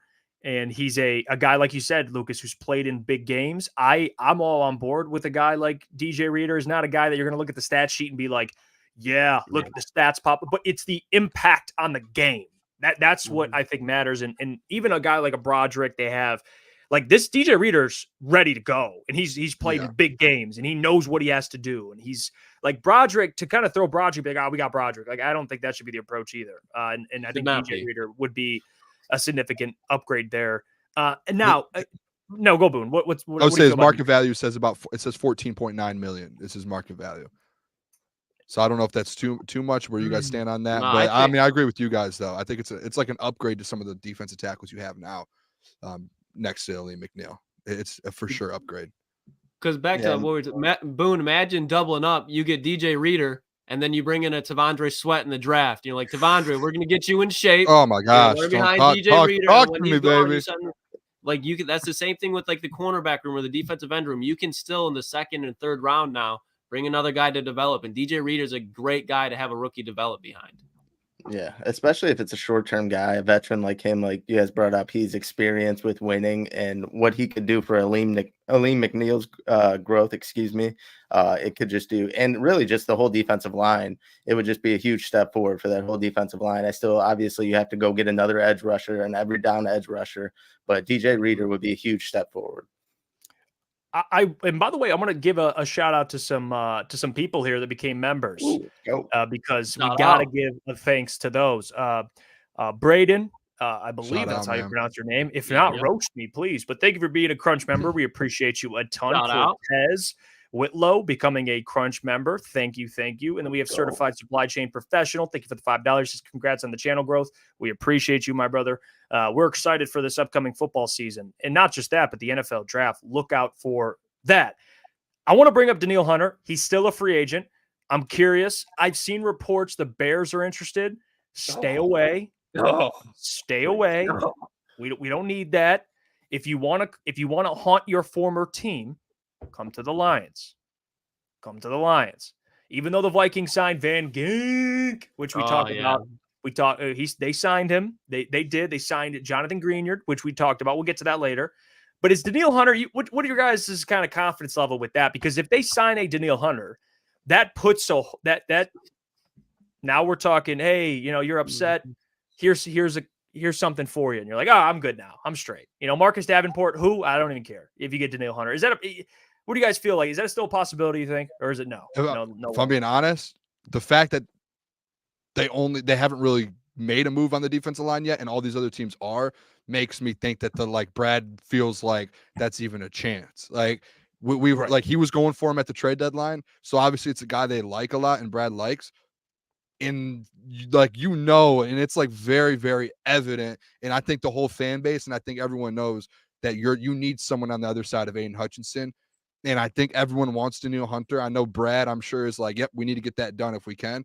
The fact they haven't signed a big-time defensive player or defensive lineman yet I think they're in play still for it, if I'm being honest. And hopefully it's like a 2 or 3 year deal, and it's gonna cost you some money. Danielle Hunter changes your whole defense. Like, it changes everything. Like, if you get Danielle Hunter, you getting Carlton Davis, that offsets you not getting L'Jarius Sneed, like we talked about earlier. Like, that offsets everything, because Carlton Davis got, like we said, they had a pass rush in Tampa, and he was able to play really well. That helps out Cam Sutton. It helps out the safeties. You have Aiden Hutchinson and Danielle Hunter on each side. That becomes the best defensive edge rusher like duo in the NFL. Like, you just saw what the Giants just did. They have Kayvon Thibodeau and Brian Burns now. Like some of these teams, like what Max Crosby and Christian Wilkins now, like some of these teams are stacking up defensive linemen. I think it's like, all right, it's your turn now, Brad. Like, go get Danielle Hunter. I think he does it. I think he's like has his hat in the circle right now. And he's all right. I'm going for it. I mean, I think there's definitely still a chance, but if we're being honest, if it actually happens or not, I don't think it does. I'm not ruling it out, because I do think, Booner, what you are saying does have some truth, where it's like people like me, where it's like laughing at their phone. You brought in Marcus Davenport for $6.5 million. Why? And Brad always does that, where it's like you're asking why, and then it makes sense. So maybe it's someone else besides Danielle Hunter. Maybe he trades for somebody that wants to be traded for. We just saw Brian Burns. I know a lot of people were expecting him to be traded, but people didn't expect Carlton Davis to be traded. So maybe Brad goes out and finds another guy. But just Danielle Hunter, I don't see it happening. But obviously, I want it to happen for all the points Booner just mentioned. He's got a lot of money. I want it to happen. Obviously, you guys know I've been clamoring on this podcast that's my number one guy. Go out and get him, and it kind of solidifies the defense, and then you kind of build off of that. But I don't know if I'm wrong to say this, but I feel like if you're going to sign a big guy like that, it would have been done by now. That's just kind of my angle on it. I still hope he goes out and gets him or gets a player like him. But I feel like if you're going to allocate that much money to and lock down a superstar, you kind of get it done at the beginning of free agency. So I still hope he does, but I'm not too sure he does. Are you saying their superstar is Marcus Davenport? I certainly hope not, Lucas. But again, they have so much money, and he's just sitting there. I hope you're right. Here's who else is sitting here. A couple of these guys I could give a rat's ass about, but except for Eckler. Eckler was signed. And I think Leonard Williams just re-signed as well with Seattle. So you have a Danielle Hunter. You have Danielle Hunter available, and this is Albert Breer. You have a Bengals defensive tackle, DJ Reader. You have a 49ers defensive end, Chase Young. Like, there's some options. I think we all agree Danielle's the big fish. And if Brad goes out and solidifies that, it does make up the Lions fan base, this section of fan base. It's like, we got to go all in. The window's now. If you get a Danielle Hunter, it's like, okay, we're good. That's the guy that'll come in and be a straight game changer. Unlike, Marcus Davenport, you know what I mean? It's okay. But it ain't. No, Danielle Hunter's, he was in a defensive player of the year candidate. And that will make Carlton Davis, Cam Sutton, the rest of your secondary a lot better. A lot better. Now, my honest opinion on it, I'm getting worried, fellas. I'm getting worried. I don't know if he's going to be a Lion. But don't be worried, fellas. Like, Danielle hasn't signed with anyone. It's not. He's still sitting there. He hasn't signed with anyone yet. And look how many teams out there have already went out and traded or signed defensive edges and spent money on a defensive lineman. Like, there are a lot of teams today who went out there and did it. There's only a few left who haven't. And guess who are one of those teams? The Detroit Lions. Jeff, are you worried he's staying in the NFC North or what? Yeah, I'm talking about contending. He's not going to. Why would he? I just see him in Chicago, man. I see him in Chicago. The Bears, they just paid Montez Sweat. They just paid every linebacker. They have the most cap space in the NFL. They can't spend that much money on their defense. They're going to get hurt in so many different other spots. There's no way. I disagree. They have a lot of potential draft capital. They have the money to go get a Danielle Hunter. You look at, they only franchise tag Jalen Johnson this year. So their ability to roll him out, and they still have the ability to just re-signed him to a big deal. That's what I'm saying. Like, they still have the money to go get Danielle Hunter. That's why if you're Danielle Hunter, who do you want to play with? Dude, I don't want to even think about that, guys. Don't even put that in. If that happens, I'm coming at you, fellas. Don't put that out in the air. Don't put They that got bad Khalil Mack once, so go vibes. get another type of player like that. I mean, well, I'll bring up a guy that Lukas actually put us on to, at least sent us the notification for, and he's a free agent too. It's Mr. Eric Armstead. He is not Danielle Hunter. I don't know, fellas. I don't know how much he would command either, to be honest. But he could play defensive tackle. He could line up at edge. He's got versatility. If you don't get a Danielle Hunter, I wouldn't be mad with like an Eric Armstead. It's like a compromise. Like, we can't spend big money, but we'll get you an Eric Armstead. I even though I wanted Leonard Floyd, I wouldn't hate that either. I'd like that move. I mean, I love Eric Armstead, but I will say I posted about Eric Armstead and I got pushed back and it was credible. I completely forgot that after the Lions and the Niners played, him and Dan Skipper had some beef. And big time. Armstead was saying that Skipper was saying some racial slurs and evidently that never happened. So as stupid as that may sound, as much as I would say that I am pounding the table for Eric Armstead, unless you get like a DJ Reader type of person. But I don't know if he's the locker room fit, especially like that's just a weird way to walk into a locker room. And he is going to command a lot of money. But if the Lions brought him in, I'd be barking. I don't want to pay a lot for him. I'll say that. He's like, what? He's 30. I think 30? He's 30, 31. Yeah. But that's you talk about a defensive lineman like that. Like, I think a 30-year-old defensive lineman is perfect for this Lions team. If he's not top dollar, if he's not top dollar, especially especially with defensive interior guys compared to like a defensive end or a corner, because speed is so important with that. Or a defensive interior, if you lose a step speed wise, a lot of times you gotta kind of balance that and you step it up with your strength and you get stronger because you're not as fast. And with defensive interior guys, they're able to kind of withstand the drop off when they get to 30. It's not as dramatic as other positions. I have a question. If you're only going to pay him like a couple more million more than DJ Reader, is there that much of a difference where you would kind of shy away from Reader and go Armstead? Because I think if they're around the same price, you kind of lean to a guy like Reader. I don't know if you're thinking the same, Lukas. Who would you pick out of those two if they're kind of around the same money? I mean, I think both of them would end up being short-term deals. Like 1 to 2 years, but I mean, that's just me. I think with Reader, you know what you're getting more. I think he's more consistent. Armstead also has had a lot of injury history over the last 2 to 3 seasons. Eric Armstead was a monster like 2-3 seasons ago. He would have 11 sacks and he was a force in the run game, but he definitely had injuries. With DJ Reader, he's just so consistent. So I would go Reader. Yeah, I would probably lean Reader as well, just because he's Eric Armstead vertically, horizontally for DJ Reader. Hey, we're talking up a couple of gaps. Hey, there's some girth. Like I'm a pause, but he could. Hey, there you go. I'm cool with that. I think he'd have he would make everyone else better. Same with Eric, but I would trust what you said, Lukas. I would trust what he kind of brings there.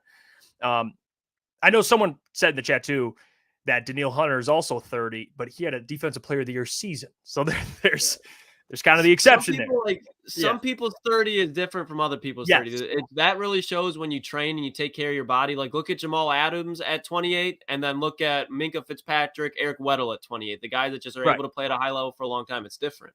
Now, I'll bring address this real quick because I saw some comments on my Twitter today about some players. Like, I feel like I've seen a lot the last week. Well, players this guy's 30, this guy's 29, this guy's 31. They're like, you just can't say that about a player without like giving context to it. Like, it feels like any player we've talked about or I post about or someone we put out there on our Twitter, it's like that's the first comment. It's like think about deals. Like, guys aren't just old at 30 years old. Like, there are guys that are playing at their best at 30. That's some guys' prime. So that you have to look at context when it comes to that. I thought of that today, and you guys just brought that up. And in my head earlier, when I saw the couple tweets come through, I was like, I have to bring that up on the show, and that reminded me.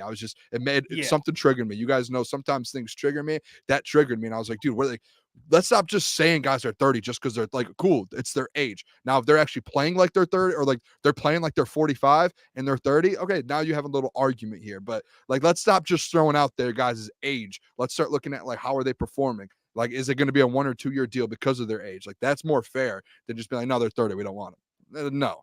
Yeah. I want Danielle Hunter if we get Danielle Hunter. I don't care how old he is. Yeah. I mean, Father Time treats everybody differently. That's just how that works. I do want to ask you guys this question. It is 9:00, a little over, but we're going to get into the NFC North. Then we'll get into the NFC. I'll ask the question. The chat, feel free to chime in. We'll read some answers. The Packers made moves. They were aggressive today. They restructured Aaron Jones and then cut him. See you later. The Bears made moves. The Vikings made moves. Out of those three teams, what team made enough moves or made moves to where you go, okay, this is a team that is on the not even the up and coming, but a team that I think will contend with the Lions? I know it would be the Packers. They were the closest, but any other team sneak in there? Dude, where do you guys? I'm on the Packers. Josh Jacobs, Xavier McKinney. Like, to me, those two alone just like Josh Jacobs is an update over Aaron Jones in my opinion. Like, we already know that. That's obvious. And then Xavier McKinney. And I want to let Lukas cook on Xavier McKinney because he texted us earlier. But if I had to pick a team, I would have to say the Packers. The Packers, like, they were already close to us. They made a couple plays that stepped up a little bit. And I'm like, okay, we do need to kind of be a little cautious of the Green Bay Packers, as much as I hate to say it. And I know we had Tom Grassi on, and he mentioned some needs they needed and some things about them. They went out there and made some moves. Like, I thought when I saw DeAndre Swift go to the Bears, I was like, oh, not a big deal. I mean, they did add a running back, and then Packers just one up them and got Josh Jacobs. And then they added Xavier McKinney later in the day. Like, they're kind of cooking right now, and it does make me a little nervous. I still think the Lions will dominate them, but if I had to pick a team, the Packers today just went nuts. They handled their business. All right. No, I was gonna say the Packers too, and before we let Lukas cook because he's gonna, but I like the Vikings moves that they made on defense. The problem is when you let go of Kirk Cousins, it's like addition by subtraction. You add a couple guys on the defensive end, and then you lose your quarterback. That's kind of been keeping it all flowing. So I don't really get it. I do like the players they added, but it has to be the Packers. Xavier McKinney, even though it's kind of a high price tag, you get Josh Jacobs. And it did for a second seem like they were going to keep Aaron Jones and kind of restructure his deal. And then that fell apart. So it's going to be interesting to see where he ends up. But I like the Vikings moves on defense, but it has to be. Hey, we got to game twice a year now, fellas. Yeah. But genuine question. Am I the only one that is not panicking? I shouldn't say you guys are panicking. But when I saw Josh Jacobs got signed to the Packers, I was like, oh shit, they're gonna have Josh Jacobs and Aaron Jones. Like, that's scary. And then they released Aaron Jones. I was like, oh, so they just replaced Aaron Jones with Josh Jacobs. And in my opinion, fellas, I think Josh Jacobs is a great player, but they're in just the similar water. Aaron Jones is without a doubt a better receiving threat. And you go and you watch what Aaron Jones did for them against the San Francisco 49ers this year. Aaron Jones, his top end speed, he's way more explosive than Josh Jacobs. Josh Jacobs is a very good back. He's a more powerful back, but he also has injury concern. And when the Lions played Josh Jacobs when they played the Raiders this year, what did Josh Jacobs do? And you look at the Packers offensive line, John Runyon and David Bakhtiari, their two best offensive linemen, gone. See it. They're not there anymore. And the signing that does make me go, okay, they're doing something is Xavier McKinney, because the Packers had not a single soul in their secondary right now. It looks like Jair Alexander, his days there are numbered. So adding Xavier McKinney, we love Brian Branch. Xavier McKinney was the Brian Branch at Alabama before Brian Branch got there. I think Brian Branch will be a better player, but Xavier McKinney is the same type of player that he does. He's going to be able to cover Amon-Ra St. Brown. He's going to be able to cover Sam Laporta. He's going to be able to cover Jahmyr Gibbs. He's going to be a very versatile piece for their secondary, and I think that's the player between Josh Jacobs and Xavier McKinney. You asked me which one is going to pan out for him money-wise, which they get a better investment. It's Xavier McKinney. I'm not even thinking twice. Like, Josh Jacobs, good running back, but Josh Jacobs doesn't scare me as far as coming out of Green Bay. Their offensive line is pitiful as of right now. Yeah, I think the Xavier McKinney, that's a move. Like, they needed a safety. Shout out to Tom Grassi, our good friend. Yeah, they needed a safety, and he spoke about that a lot, and they got a safety. I don't hate that at all. I'm with you on the Josh Jacobs thing. Like, when he first got there, I'm like, okay, now you got Dave Montgomery, Jahmyr Gibbs. They got their Aaron Jones and Josh Jacobs. Exactly. Now it's like, I mean, Josh Jacobs, guys, they faced Josh Jacobs. Like, they put him in a coffin. Put him in the ground 6 feet under. Like, I'm not concerned that much about. I just think this Lions run defense is so good. Speaking of another running back that I think extremely overpaid was DeAndre Swift. I think the Bears, that was an awful decision. And I actually liked what the Bears have done in general. They brought in Kevin Byard. They re-signed him. He replaced Eddie Jackson. They still have the option to go out and get a Danielle Hunter. Like, there's still some moves. They upgraded their offensive line a little bit. But DeAndre Swift, are you kidding me? 3 years. That is, you're paying. They paid him more than the Lions paid Dave Montgomery. It's like they switched running backs, and the Lions got the cheaper, better running back. The Lions running backs basically combined are almost what DeAndre Swift got. That's crazy to think about. Yeah, that's it's like 10 million to 8 million. He's not making it past the winter. He's not the cold weather outdoors in Chicago when you're playing there, like even starting like late October. It's like you have to rely on running the football. And unless you're relying on Roschon Johnson to carry your backfield, if that's the case, why did you just sign DeAndre Swift for that much money? That was a mind-boggling deal. No, I want real quick. I want to give a shout out right before you go, Mike. Shout out to Big Fan 78 for becoming a correct. Big fan, baby. And the Aaron Jones thing, I think Josh Jacobs and him would have benefited each other because of Aaron Jones is so good receiving and catching the ball. I think they are actually going to miss him in a sense and what he can bring. He can kind of spread the field because you never know if he's coming out of the backfield and catching a ball. And he popped off towards the end of the year, and he was a big part of the Packers' success. He had like 100 yards in like his last like 4 games. So I think people are kind of sleeping on how much Aaron Jones really meant to that offense and how much really he can bring to it and all the different things he could do. So yeah, Aaron Jones is going to get signed somewhere, and he's going to be fine. Like as soon as he got released, I saw it. Oh no, actually, I literally, while we were on air here, I'm pretty sure, and I can double check here, and I'll get the source. I'm pretty sure I saw one of the main teams interested in Aaron Jones. All right, here it is. The Minnesota Vikings, per Diana Rossini.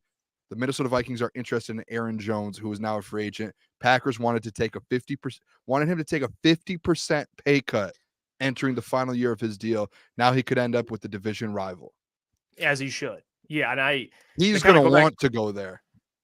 Yeah, to kind of go back to what I was saying about the Bears, like I think the Bears, again, you guys know how I feel about Caleb. I like the Bears. I like what they're doing. I hate the DeAndre Swift. I think it's dumb. I think it was awful. I thought they were going to get Saquon. So I'm like, okay, it could be interesting. You get a workhorse back. Like I don't hate it. DeAndre's a dumb move. I think Chicago might be, depending on Eberflus and the offensive staff, that is the biggest question mark because I don't think he can coach. And that's just how I feel. So again, the Bears might even go out and win 6 games, 5 games, just because of how bad he is. But if Caleb's that guy, I think the Bears could be interesting. But yeah, the Packers, I think, would be that would be the right decision, right? I mean, you got Jordan Love going in now his second year, full starter. They get Xavier McKinney. They got pieces already on their defense. And I think their offensive line took a little bit of a hit, but I mean, they'll probably address that in through the draft like they should. So I think the Packers, they definitely made some good moves. I still think the Lions are a better football team. And I know it's hard for them to realize that. Not everybody. I'm not talking to all you guys, but there's some people out there that are like, the Packers are going to be favorites. No, they're not. I'll just say that, they're not. Because the Lions were already ahead of them talent-wise. And they made moves because they had to make moves. They had to sign an Xavier McKinney because they didn't have a Brian Branch, Kirby Joseph, and Ife Melifonwu. Like, this isn't a hot take. Like, there's a reason why teams have to be aggressive because they have to get better. That's how that works. So, and they're about to release Devondre Campbell as well, who was their best linebacker for most of the time that he was there. So they got to get a linebacker now as well. I mean, you look at the Packers right now. What position, offensively and defensively, I'm not saying there's not one, but what position are the Packers clearly better at than the Detroit Lions right now? I really like linebacker, no. Safety, no. Corner, you could have said that last year with Jair, but he's gone most likely. Yeah. Defensive end, if you want to say Gary over Hutch, I'm going to fight you over it, but I can see where you're coming from offensively. Wide receivers, Lions. Great point, Packers have better depth. It's really if you just take Jordan Love or Goff, and they're close. So, and I think the Lions are in a good position right here, guys. I do. Now, whether they go sign a Danielle Hunter or whoever they sign, it's the first day. There's still plenty of moves to be done. We're obviously recapping what happened today. So there's still more out there. Lions still have money, but it is what it is. Real quick, I want to ask this question too. I know we asked who got better in the NFC North. Who do you think, and I was kind of going back and forth. I think it's pretty obvious, to be honest, who's like the worst team now in the NFC North after today? Because the NFC North was probably the most active division outside of the Detroit Lions. it felt like the Vikings not now having a quarterback, like a franchise quarterback. They don't really know. Like I just got an alert saying Jimmy Garoppolo is in play to become the next quarterback in Minnesota. Like they kind of just took a pretty big step back, in my opinion, losing. And I'm just interested. Like, I would say the Vikings are probably like the bottom of the barrel now in the NFC North. I would have said usually I would say the Bears. But the Bears have added some pieces and they've made some moves. And it's hard for me now to say the Bears. And you guys know me. We've been doing shows for years now. And I'm always like, don't tell me the Bears. Like, I don't want to hear anything positive about the Bears. Vikings just took that crown of the worst team in the NFC North today, in my opinion. Oh, I want to see what they do in the draft for the quarterback. As of right now, it's definitely the Vikings. But, I mean, let's say that they trade up and JJ goes early and Drake May falls. Or like a quarterback, you look at the weapons in Minnesota, man, like that you have Justin Jefferson, Jordan Addison, TJ Hawkinson. They're going to get a running back in that room, and Kevin O'Connell's coaching. So that offense there could be potentially scary. And with Matt Eberflus, to Jeff's point, you don't know. So I think right now it's the Vikings, but I could still see it at the end of the day being the Bears. Yeah, no, it's definitely the Vikings. Obviously, the Bears are either going to have Justin Fields or Caleb Williams, and the Vikings are, like you said, they're going to have Jimmy Garoppolo, or I heard they were talking to Sam Darnold. Darnold. Yeah, as much weapons as they do have on the offensive side, and they still need to get running back figured out because Alexander Madison was a bum and they dropped him. So, I mean, it's got to be them. No matter how many offensive weapons you have, when you have potentially one of those quarterbacks or you're going to have a rookie, it's going to be the Bears. Now, Vikings. When it comes to the NFC, other teams were aggressive, right? The Eagles, very aggressive, no doubt. They stunk to end the year. They started 10-1 and lost. They lost like 6 of their 7 games left, whatever it was. 5 of their last 6, whatever hell it was. They fell down a mountain, and then they went out for agency and got better. They signed a Saquon Barkley, who's actually from Pennsylvania, went to Penn State. He wants to get back to the Giants clearly, and he's going to be able to do that with the Eagles. Jason Kelce retired. They went and brought in a Bryce Huff from the Jets, added some to their defensive line. The Eagles definitely got better. The 49ers, to me, you get Leonard Floyd. They got better. He's better to me than Chase Young. So you get better, and they let go of Eric Armstead. So NFC teams made moves. The Cowboys, we'll see. I think Derrick Henry's, it's almost certain he's going to sign with the Cowboys. I know actually a good friend of mine on Twitter, who's a realtor in Dallas, knows another realtor, and Derrick Henry bought a house in Dallas. So he closed on it. So, the old house purchase. The king. Yeah.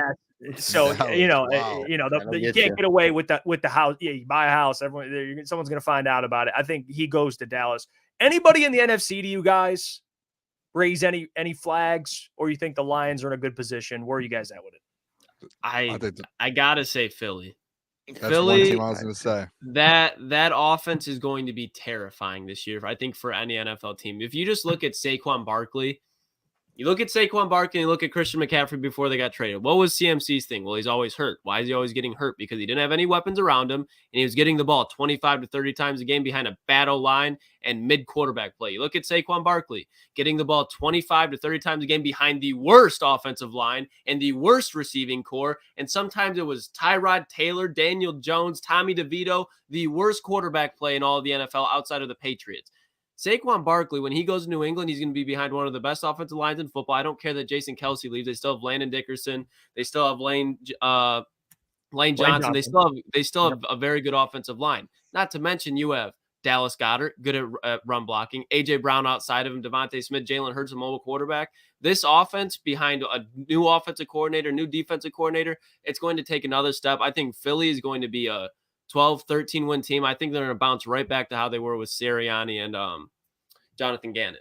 I think Philly's probably going to be in the competition for the 1 seed next year. They're going to be right back to where they were the year before. They the way they started this year, that's what they're going to do. And I think that's like I don't know, Bryce Huff going there, like they've reloaded. They needed to reload and they did it. And like the weapons they have now, very scary. Like that's another thing too. Like those contracts on offense, Jalen Hurts, Devontae Smith, A.J. Brown, Saquon Barkley. That's going to be something, especially with that offensive line. But guess what? For this 1 year, it's going to be really good for them. Another team too, guys. A lot of people aren't really talking about this, and I don't know if we really have. Kirk Cousins to the Falcons, they were literally like a quarterback away from being something in the NFC last year, or just competing a little bit and making a little bit of noise in the playoffs. Maybe like they have the weapons to what it takes. They have actually a pretty good offensive line. Adding Kirk Cousins, who like can win football games. He did it in Minnesota. I know there was kind of a fraud. You know, we saw last year all those one possession games. He just knows how to win. And him now having these weapons with Bijan and London out there, like Kyle Pitts, like he's probably going to have a good, I would think with Kirk Cousins, he would. Like, I think the Falcons, they're obviously going to win their division.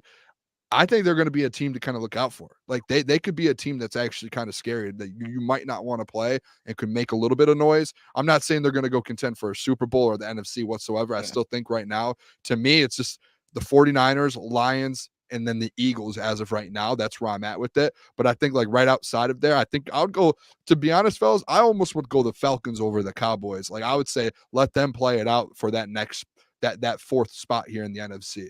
And then not just because Kirk, like we saw what they were last year. That defense isn't bad. If they had a quarterback last year, they would have been pretty decent. So hey, their defense took a huge step back today. They lost Jeff Okudah. Yeah, well, yeah. Damn it, Brad. Couldn't the bring Cowboys. The Cowboys could still be up there. I still think they have a couple moves to make. Obviously, they're going to get a running back. We talked about Derrick Henry, maybe even Aaron Jones. I know he's from there. The thing is, like Kirk Cousins has had weapons his whole entire career, and every time he makes it to the playoffs, he loses. And then big games, he loses. He's 1-4 in the playoffs. So getting a guy weapons like Kirk Cousins isn't new for him. So I still think the Falcons will win the division, but like I'm not worried about Kirk Cousins getting weapons in Atlanta. He'll be Kirk Cousins. Kirk Cousins is going to Kirk Cousins. So yeah, it is what it is. But the Eagles, their offense is going to be dangerous. Obviously, it's going to be a little weird now doing the tush push. You're going to have Saquon Barkley pushing Jalen Hurts at the goal line. So I mean, tush it is what it might not be the same. Yeah. Yeah, no Kelsey either. Yeah. Yeah, hey, I just thought of something. Oh, my bad. Go ahead, Jeff. I was going to say the thing with the Falcons is interesting because I think Kirk Cousins is good. He's good. I just don't think come postseason time, he's somebody that puts fear in anybody's eyes. And I don't know if Raheem Morris is that guy as a head coach. I think he's an excellent players coach. Players love him, but he's a defensive minded head coach. I'm curious. They brought in somebody, and I hate it. I hate defensive minded head coaches unless you nail your offensive coordinator. Bobby Slowick. You know, Rob. See, this is why we're boys. See, you got where I was going with Bobby Slowick, the great Bobby Slowick, what D'Amico Ryans did in Houston. That's what you got to do. I don't know. They brought in somebody. I think it was the quarterback coach for the Rams. They brought in for I don't know his name off the top of my head, but we'll see if the offense is great. I know Kirk, he's got weapons. It looks great on paper. They're putting together a good defense. They'll win their division, guys, but like I think they'll be a team that wins 10 games, maybe 10-7 or 11-6, goes into the playoffs, maybe wins and loses. I don't think the Atlanta Falcons immediately can just be like, watch out. You might have to square off with them to reach the NFC Championship game. Like I don't think so. No, I mean, I still think they'll be like an 11-12 win team, but they'll be a fraud 11-12, at least in year one. But the one thing I wanted to say, just off Gentry's point, him talking about Aaron Jones, I think Aaron Jones, he'll probably go to Houston. Like, it just makes sense because he's from Houston, actually, I believe, or just south of Houston. And then everybody thought Saquon's going there. Saquon goes to Philly. And could you imagine, like, if CJ Stroud had an actual check down target that could also run in between the tackles, that offense would take another level. Can I want to say, team, what about the Chargers? Because you've seen them. They are a lot of dink and dunks with Austin Eckler. That's a good one. That's a good one. He went to the Commanders. He barely got any money, whatever. Aside from that, I think Austin Eckler or Aaron Jones could be a better version of Austin Eckler in that offense, considering he can actually run the ball and he can score when you get into the red zone. So, like, adding Aaron Jones to that offense could be huge. And, I mean, they're a team that needs a running back. So I'd look out for the Chargers. I like that. You're thinking ahead, Gentry. You're thinking ahead. Yeah, I mean, plug my boy Jim with some ideas. Draft a Blake Corum, add Aaron Jones. Now they're cooking. So I don't think don't sleep on Josh Kelly now. I'm sleeping. I already passed out. I'm already out. I'm out like a light now. Too bad. But yeah, we saw Fields. That deal needs to be done with the Bears. I mean, the NFC, to me, if you want to put the Falcons as a team that kind of elevated significantly. I don't think the Lions, I mean, if we're talking right now, way too early power rankings in the NFC, I'd still put the Lions 2. I would still put them 2 behind the 49ers. Simply 49ers, because, Lions, Eagles. Yeah, just because, again, you didn't beat them. I get you were up 17, but they made the Super Bowl. They earned the right to stay number 1. I think the Lions can beat them, and they had a lead. But I think fairly, you could say they're one of the best teams in the NFC heading into next season, even if they don't make any moves, which I expect them to, because Davenport ain't going to get it done at the edge position. He's just not. I want to get to some Crunch members and, of course, a donation. Mike, thank you for becoming a Crunch member. He just became one. And we also got 2 donations. Terrell from FL, my guy. Appreciate you. He says Chicago's coaching staff is ass. Chicago is where QBs go to die. Caleb Williams is soft. And okay, hold on. And we'll tank the franchise for 5 more Jeff years. got defensive after that part. No, all picture narrative for that. Except for the guy that paints his nails black and cries in the stands. He's not soft, though. Well, I don't think he will haunt them. I'll tell you that. He's Can I give you guys some news here real quick? Real quick, Boone. Hold on one second. I'm going to get to one more donation. So thank you, Terrell. Dante151. Thank you for the $10. He says Pistons hold the Hornets under 100 points.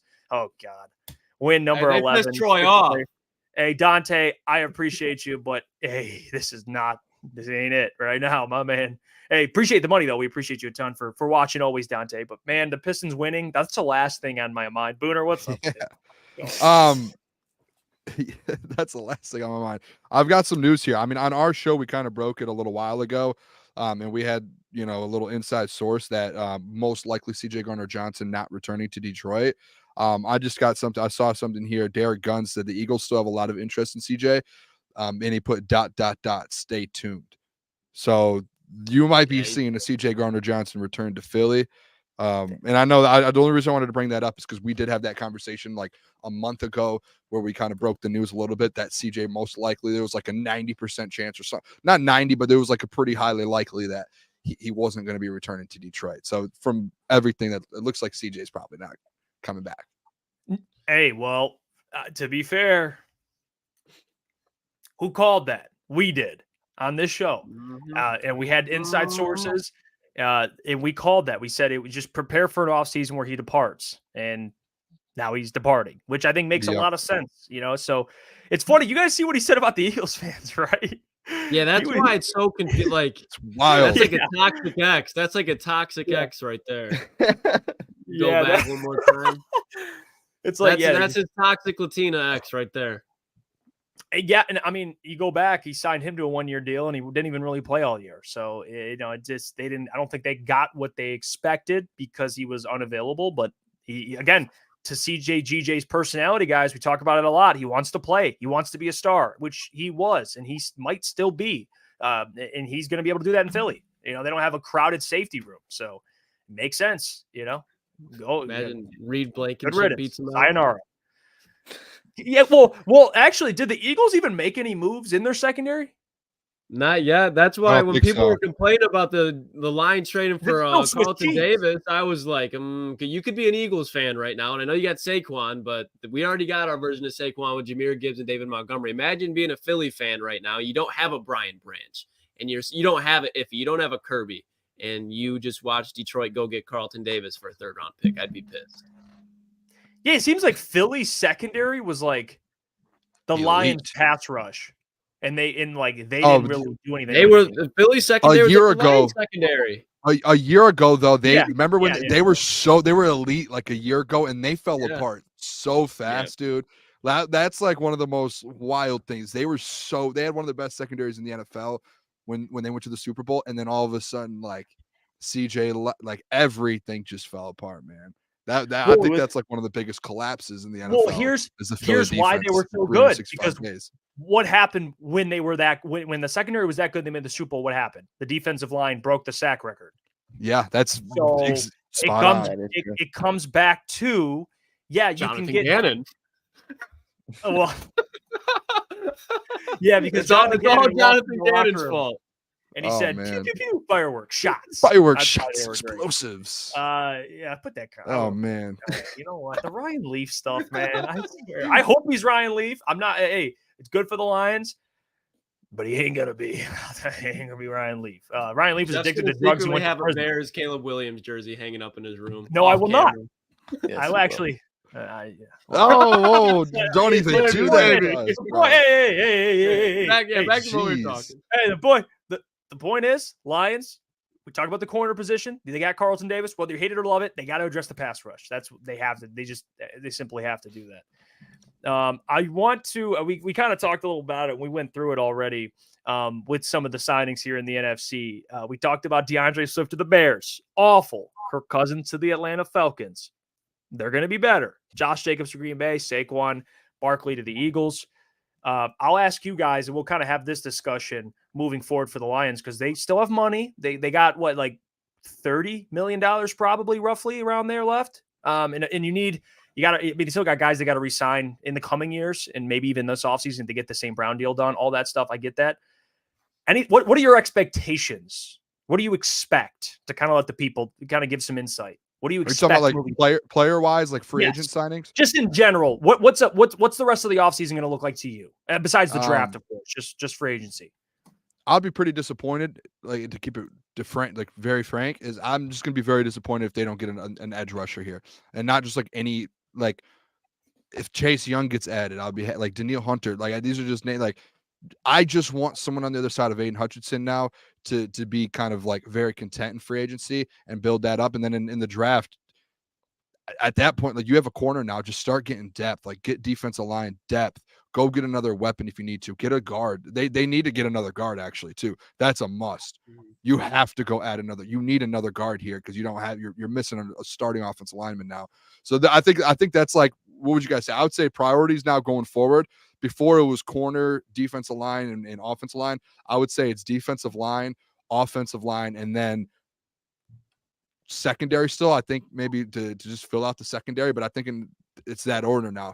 I don't know where you guys are at with that, if it's changed for you guys, but that's kind of where I'm at with it now. It's defensive line number one going forward. Finish that offensive line out, go get a starting guard and maybe a depth piece, and then go get maybe another corner for depth or another safety for that like kind of third, fourth safety spot and add a little depth on there. And then if you can get a weapon, I'm happy. Yeah, we can mention positions, boys. If you want to go positions or anything, you can. I like how Booner did that. You can do that as well. Is that a good way to do it? Yeah. Just by 1, 2, 3? Yeah, that's fine. I'm right there with Booner. I would say edge, and then obviously you still want to get defensive tackle help. And I think they might sign another veteran and then kind of get another guy through the draft.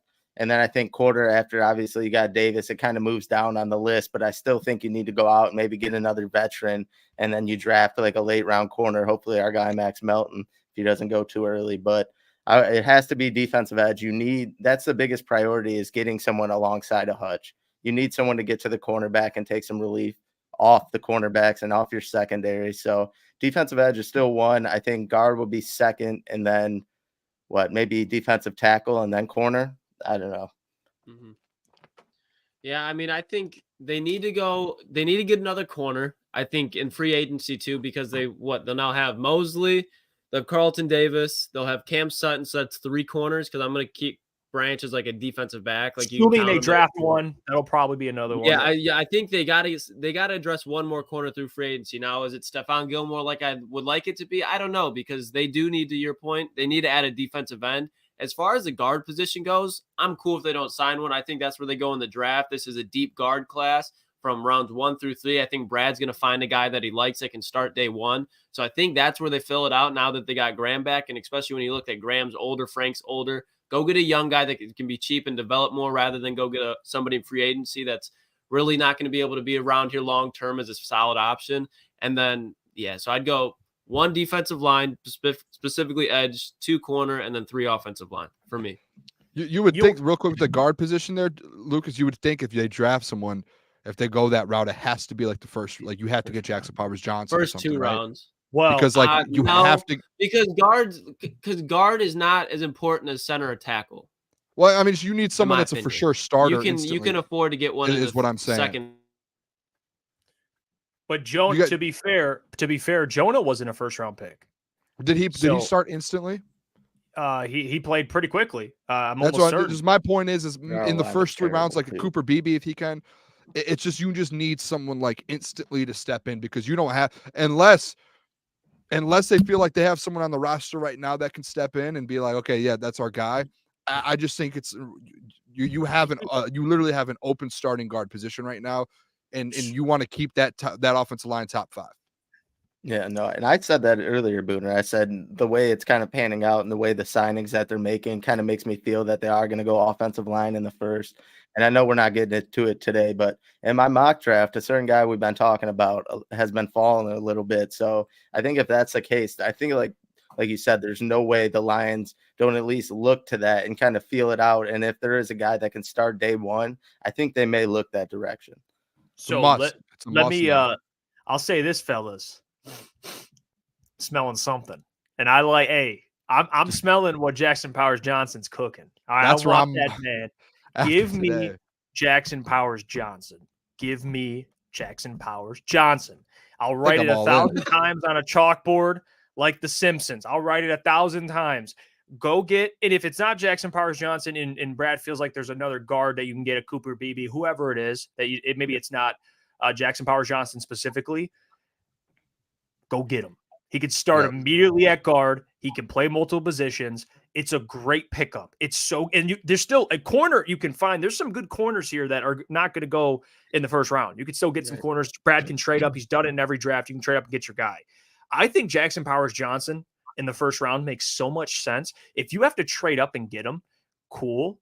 You saw what Landon Dickerson just got from the Eagles. That man's getting 20 plus per year. Like, if you can get a Jackson Powers Johnson on a rookie contract with a 5th-year option in the first round, is that the storyline going forward now for the Lions? Is just I just think it would make so much sense. Like, think about it from Brad's perspective. Like, he's always prioritized drafting, building from the trenches. Of course, last year was a little different. You solidified it, the defensive line, he thought, and then the offensive line. But when you look at it now, you got to get a Jackson Powers. It just makes a lot of sense. And if it's not, maybe it's not a Jackson Powers Johnson. Maybe there's a tackle you can move to guard and kick him back out to tackle, like we talked about. We had Graham Barton in a lot of our mock drafts. Like, there's tackles that are going to be there. There's going to be like a handful of tackles that go in the first round that are going to be there. So for Brad, I think I'm convinced they do that, dude. Offensive line in the first round, guys, makes so much sense. Yes, you can get somebody later, but I just think with the tackles, like there's going to be a lot of offensive players, specifically offensive linemen, that go. Wide receiver, you can find it's a deeper class, and I think corner, it's depending on who's there. It's all been a feel. If you think who you draft at 29 or trade up for corner wise is significantly better, then do that. I just think, guys, offensive line in the first round, it has to be in play here. This might be early. It's Monday. Maybe he signs another guard, but I just think it makes too much sense. It does. If he stays put at where he's at right now and doesn't bring a free agent guard or a lineman in, I'm with you on that. Like, I'm very convinced that the first round pick will be an offensive lineman. It's just, you just have an opening right there, and there's no one there at that guard, and it's literally, you just had the second best offensive or first best offensive line in the NFL. Like, that was literally why you have a top 5 offense the last 2 years, is because of that. You have you have the best running back duo in the NFL. Why wouldn't you make sure you're helping them out and making sure you're helping Jared Goff, who need, we all love Jared Goff here. Guess what, though? He needs protection. Like, he needs that play action. He needs protection. So it's like, why wouldn't you? That has to be a need, and that has to be a main priority. Jackson Powers, I'm all in on that. Trade up if you have to. Go get him. That spot has to be filled, though, with someone who can play right away. Like, someone who can just step in and you have confidence with. You don't want to have I don't know, Colby Sorsdale, I don't have confidence in him stepping in there right now. I'm good. No, if they don't, no, seriously, if they don't draft if they end up going through this draft and they don't draft, because I've seen it on Twitter, if they don't draft an offensive lineman in the first couple rounds, guess what? And they don't get it in free agency. Guess what that means? They have confidence in someone within the building, and that's guess who's in the building? Colby Sorsdale. That's that. Yeah. I get it, because I feel the same way with you guys. I would rather draft than that, but that's just what it is. If they don't make a move on it, now you know why they didn't make a move, because they have confidence in someone else. So I'm all in on Jackson Powers Johnson, Cooper Beebe. Just go get me someone who it's plug and play. He's in. Mm-hmm. I mean, I was confident in a lot of the FanDuel bets I placed this year. I lost about 80% of them. So, you know what I mean? At the end of the day, you can be confident all you want. I mean, I Sorsdal, Lukas, no. It would be a disaster at the end of the day. It would be a disaster. We all know that. Strutting Yodi out there. You telling me That'd you're be a not confident in disaster. Yodi? No. You got Yodi. No. Nope. Shout out the fellas, but I ain't paying $20 million for no Robert Hunt. That's for fucking sure. I would. Too. Robert. I mean, I would rather have a literal coyote playing guard than Yodi. Like, I don't know about that. Look, he I'm was part of that point. offense that was up 17 at halftime. Okay, all right. Okay, you know what? That's fair. You didn't have it, but regardless, the point is, offensive line in the first round. Brad's got let him cook. Let him cook. Even if you got to trade up and get him. Like Benji put in the chat, guys, like that's your future Ragnow replacement. Like you got him too. You know, he's kind of a do-it-all type of guy. Even if you get maybe a Zach Zinner later. I mean, there's a lot Zach of Zinner in the chat. Yeah. I see this one, Andrew Jones, Zinner, injury prone, perfect Holmes pick. You know, there's I don't know. Like once, but yeah. Oh, look at the Michigan man. You guys, that's a guy. We've had who was the other player we were talking about earlier? Someone said he's injury prone. He's got injured literally once in his career too. It was Carlton Davis. Completely devastating injury. Absolutely wiped the man out. Hey, that's football, man. You know, you're gonna get hurt. You're either injured or you're hurt. All about. Yeah, physicality. You know, it is what it is. I see people coming to Yodi's defense. Yeah, I mean, he's solid depth piece, but if you got Yodi starting at guard next year heading into the season, there's no way in hell I'm sitting here going, pounding the table. This is the best by far offensive line. Like, he's going to hurt you. Like, he's like, and I'm sorry. It would just be a clear weak link. That's all it is.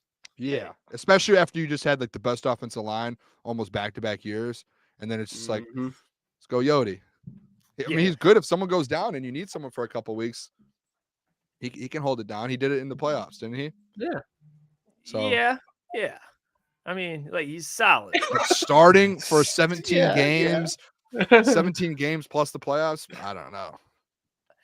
I got this in this. I just saw this stat, guys. I want to pull it up. It's about Carlton Davis before we move on here. We'll get to Mailbag in a little bit. I thought this was super interesting, and I want to show the chat this because, you know, we talked about him. We faced him in the playoff game, but check this out. PFF Detroit Lions put this out.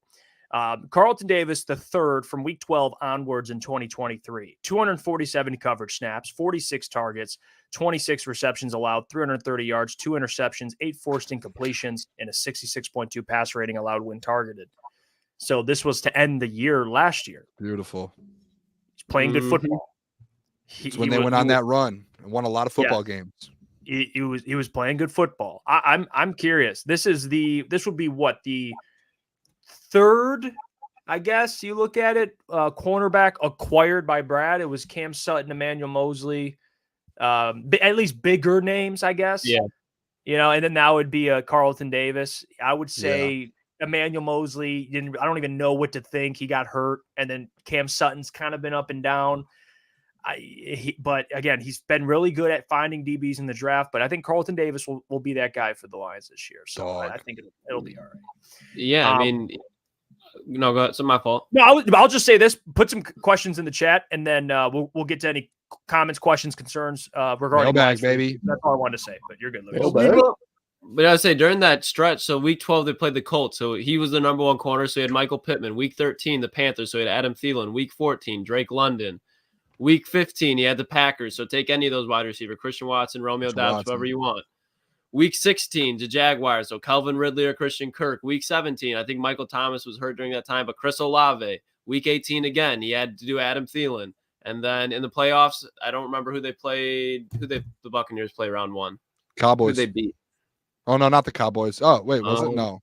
The Eagles. Philly. Yeah. So AJ Brown. Smith, so he was going up a bit against dominated wide them. receiver ones. Yeah. They ran them out of their own stadium, I'm pretty sure. Yeah. Maybe not, but it was in Tampa. It was in Tampa, but they dominated them like 30-something to 9 or something. Now, for people who are like, the Eagles, and they didn't make good moves, but you see why they made them. Like, you lost to you got whooped by Baker Mayfield at home. Yeah, like that's. Or no, it wasn't at home, but still on the road. But still, they should have beat them. You know, it is what it is. Eduardo O'Neill. How do the Lions make sure they don't finish once again with the worst defense in the North. Lukas, you want to take this one? I feel like this is your kind of. I just think, I mean, we kind of already addressed it. They need to get doesn't even have to be a bookend outside of Hutch, but a respectable defensive end that you can play for 3 downs and not have to worry about being a liability in the run or pass game. And then just get one more corner, because I like Carlton Davis. I like Brian Branch. I like Cam Sutton as like a cornerback 2/3, but I still think they need another guy in the perimeter, kind of like Carlton Davis. Now, whether that's through the draft or through free agency, I don't know, but I think that's the formula. They just need 2 or 3 more guys on defense. Don't even have to be high caliber guys, just guys, to Booner's point. The whole narrative around this offseason is fill the holes, pause, but that's what they need to do, and they got 2 or 3 more of them. Just fill them, as Booner would say. Just fill all the holes you got, all the holes in the tri-state area. Here's the next question. ETN Mailbag Jonah Jackson player review. Us Rams fans are thrilled with extra protection for Stafford. He actually played with Stafford too. Fun fact. So I didn't even think about that. He's got familiarity there. I'm sure that had something to do with it. But I will say this, fellas, and you guys say something if you disagree or if there's something more you want to add. I think Jonah is a good guard. He's a very good guard. He showed that last year was a down year. So I'm not even going to argue last year. I just think in general, the one thing though with Jonah is availability. It's been injuries. And that's the thing that I would say to you, Etienne, as a Rams fan, like that's something you've got to watch out for with Jonah is it's kind of been a constant thing where he's missing a handful of games a season. So watch out for that. If he's healthy, he will be a solid guard. I mean, that offensive line for the Rams, they needed to get better. And I think you guys did. Yeah. And you paid a hefty price for Jonah, but now you got to hold him to that standard. $17 million. You better be a top 3 guard in the NFL. That's $17 million. That's a lot of money to spend. He better be playing football. He better be on the football field. Football. And the Lions were like 7-1 when Jonah was in the lineup or something like that. So when he's healthy, he's productive and he lets it known that he's out there. But it's just the problem is he going to stay healthy? So. Mm-hmm. All right, here. Let's get to some more questions. Jeff asks, nice name, by the way. He says, Mailbag, so if Brad traded for a corner, does that mean that he has no trust in this cornerback draft class? No. And you guys can take it, but we've talked about this a ton, guys. He's double dipping. Double dipping. I think he doesn't believe in maybe the top end picks that'll be there at 29. Maybe he believes in like a Terrion Arnold or a Quinyon Mitchell, but he's not willing to trade that far for him. Yeah. But I believe maybe it shows that he believes in the depth of the draft, where he's like, all right, I don't need to go get a corner round 1. Let me go get Carlton real quick, sure up that spot, so then I can kind of have some flexibility with it. But do you guys remember the whole class, but at least round 1? Do you remember the comments that he made too a couple weeks ago, or when he did that, and he was just saying like, just because there's a lot of corners in the draft doesn't mean like they're all good. And I think that's like the depth part in the draft, to where it's like he's going to look later in the draft for corners. Just because these guys test really well or their measurements kind of add up to look like an elite corner doesn't mean they are. And those comments to me made it seem like, and now him getting Carlton Davis, like that makes me feel like later in the draft he's going to address it, 3rd, 4th, 5th round. Yep. He's going to find someone that he likes, or he probably already has found someone, if we're being honest, and that's why he felt comfortable enough to go Carlton Davis, and now he knows who he has a little list of corners that he knows he can get later in the draft. All right, we'll get to this one. GR Adam, I'm assuming it's Grand Rapids, Adam, but maybe not. I'll just say GR Adam. Mailbag, can you guys give us some insight on how today affects your mock drafts moving forward? Actually, funny enough, today was mock draft Monday. We're going to save it for even tomorrow, or if stuff happens tomorrow, maybe we'll just move it on, because free agency is kind of what's push it off a week to be talked about. Yeah, but to answer that question, fellas, how does it affect? I think we can all agree that it doesn't change anything for the defensive line.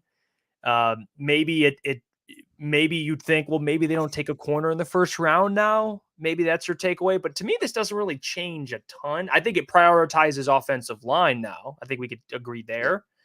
But any different opinion? Are we in lockstep there? It didn't really. You're losing a 3rd round pick. I mean, I think that's pretty big, especially if you're Brad. You're going from 4 picks in the first 3 rounds to 3. So now you really got, if you're going for needs, you got to really dial it down. So maybe. I mean, I don't know. Like, as far as the wide receiver conversation goes, unless Brad's really hemmed in at a wide receiver in the first round, maybe that kind of takes a fall. But then again, you got 4th, 5th, 6th round pick, but you lose a 3rd. So I think it's got to change some of the strategy up a little bit. I think the first 2 picks, one of them has to be an offensive lineman. And then I think, like Booner kind of said, corner kind of gets pushed down on the list. And I think that you can find one of those guys later in the round, but you need to find a dude for the offensive line with that one of those first 2 picks, in my opinion. Mm-hmm. What's up, Boone? You were saying something? Yeah, no, I was just going to say that before. I was pretty set on even not going corner in the first round unless it was like you had to trade up. So it didn't really change much for me. I just offensive line prioritized, and it's either you probably are going to attack that in the first or second round. And I think it's just offensive line, defensive line. I think now it's the trenches, in my opinion. And if you don't like, if someone gets drafted that you had on your board, then I wouldn't be surprised. I still wouldn't be surprised if somehow he goes in and gets like a weapon in the first 2 rounds as well. Like I think it kind of opens up a little bit for that too. So yeah, because Josh Reynolds hasn't been resigned. So yeah, that's another I feel thing like he would have been done. I feel like he would have been done by now. Yeah, I would agree. So that one's interesting. So we'll see how that one goes. Steve Wild's Mailbag. Will this Lions sign Reader? We'll just not that not that you think they should or not, but you guys think so. Give a prediction. Yes, no. What do you guys think? I think honestly, yeah. And real quick, not to side but shout out the legend, Tom Grassi. Hey, what up, baby? Hey, I don't think we want Aaron Jones to go to the Vikings either. Well, Tom got his safety. He called it. One of his choices for free agency was Xavier McKinney, and he got it. He is present. Hey, at least you're making some splashes, Tom Grassi. Us Lions fans, we're still kind of, we're kind of going through the process. Hey, I like the Carlton Davis trade. I consider that too. Not a splash, but what would you call it? Like it's like a little like the Salt Bay. It's like a little. It's a drop. It's a drop. Like Xavier McKinney though. It's a big one. We talked about it. He loves Brian Branch. He gets another Alabama safety that plays very similar to Brian Branch. So Tom's a happy man right now, I bet. Yeah, he is. Good for him. I wonder. I'm gonna have to go back and watch too. I wonder if he reacted to the Josh Jacobs and Aaron Jones situation too. So I'm gonna go back and watch after our show and see. That's interesting. We should try to get him back on. Do a little free agency recap. That'd be awesome. Yeah. Oh yeah, Tom would probably. I mean, Packers, man, they made moves. I think he initially thought that. I think the Aaron Jones thing shocked him though. I saw his Twitter. He was like thrown off by it, which I think everyone was. I mean, we talked about it earlier. We were as well. Like we were. Dude, the reports after that they asked for a 50% pay cut is crazy. I mean, that alone to me, it's like that's a lot of money to ask a guy for 50% less. That's big. So I see why the Lions offense is making them nervous about their defense. They got to spend so much money on that defense, man. It's not even funny. Yeah. Tyler Holmes, Mailbag. Can we still trade for Lattimore? I mean, yeah, his cap hit though a little hefty, but I like They just restructured his contract. Oh, they did? But that's why I don't think it's smart for them to trade him. Yeah. Because they have Paulson Adebo, who's a really good corner that's young. But outside of them, they don't have like a great safety player or anything like that. So I think that's for a reason for them to stay. And then that's going to take at least another second, third round pick for Brad. So is Brad really going to be walking into the draft with 2 picks in the first 3 rounds? I don't think so. That was gonna be my question is like, do you even think like going forward now the trade's gonna like Brad will make a trade? Like he loves his draft capital and he just gave up a third. Now he has a first, second, and third, no fourth. Is Brad willing to even move off any more picks going forward unless he trades up? Because he did just get 2 6 rounds, right? Like he did just get those 2 6 as well. Maybe he uses those 2 6 to like get back in the third or the second or something. Like maybe he can make that move, but I don't see him even trading for anyone else. Like the L'Jarius Sneed, once you give up that third for Carlton Davis, why would you give up another top 3 round pick for another corner when you just gave up a 3rd round pick for a corner? That's why I think we're out of that. It's because I just don't. So he values those draft picks, man. Yeah, I don't see another trade being made. Oh, my bad, Gentry. You go first. Oh, no, you're good. I was going to say the same thing as you. I don't see him trading away any more of his picks. I mean, I think if he does, it would be a move on draft day just to move down a little bit. But I can't see him trading away picks for another corner. Mm-hmm. Well, here's this comment here. Patty Grimes, Mailbag. What positions is signed in free agents next for I guess what position kind of should they target next or will be signed next? I think we can agree that defensive line probably would be the they should be defensive line. I think we'd all agree there. It should be. I got a question, boys. Please. And it kind of goes into the question. So let's say they sign like a DJ Reader. They add a corner. and they don't sign a defensive end in free agency, but then they go get like a Darius Robinson, or maybe they trade up for a defensive end. Would you guys be okay with that? Depends. I guess just because I'm thinking about the defensive end still available. We just talked about they're probably not going to trade for anybody. Well, and you're looking at outside of Danielle Hunter. I can't think of any because I was going to say Leonard Williams, but he just got signed. Yeah. I'm looking at the names right now. I mean, you're talking about maybe like a Jared Verse. Yeah, or like a Latu, or like a Darius, because if they take Chop, I lose my mind. Yeah, I lose my mind. Big fan of Chop. I mean, it would probably be like Jared Verse, Latu, or like I'm good.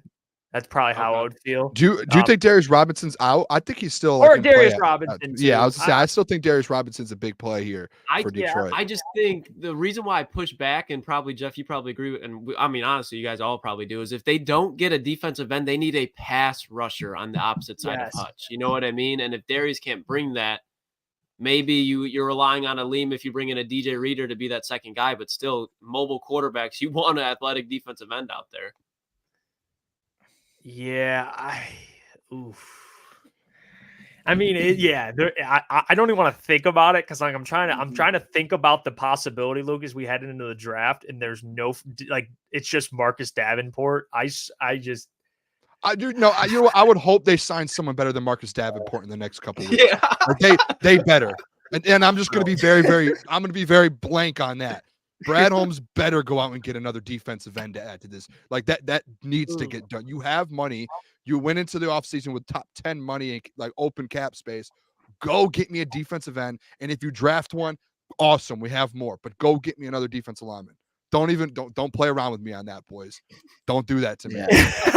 I'm not. I've talked about this defensive line for like 8 months now. Don't play with this thing better get figured out. Oh my gosh. I'm just trying. Yeah, I don't even want to think about it. Just Jeff talks. It better get figured out. It just just give us some. Go get. I don't know. Chase Young. I don't know. You should just insert Chase Young. Yeah, he'll fix it. Get somebody legitimate on the other side of Hutch. Yeah. The Booner pad has a very big sign that says, sure. Bring a defensive end. Give me another edge rusher. And it's not Davenport. Chef Talks, Mailbag. Is it just me or was Jonah Jackson not a dominant pass blocker? No, it's not just you. He wasn't, at least, especially this year, he was bad in pass protection. He was good in the run game, but I don't know. 17. Not to me. Not 17 per year. Sorry. No, I'm good. Let's see. Let's get one more question in here, and then we'll kind of close out the show. I want to make sure we get a member. Make sure we're kind of favored members. Sorry, guys. That's how it works. You get special treatment.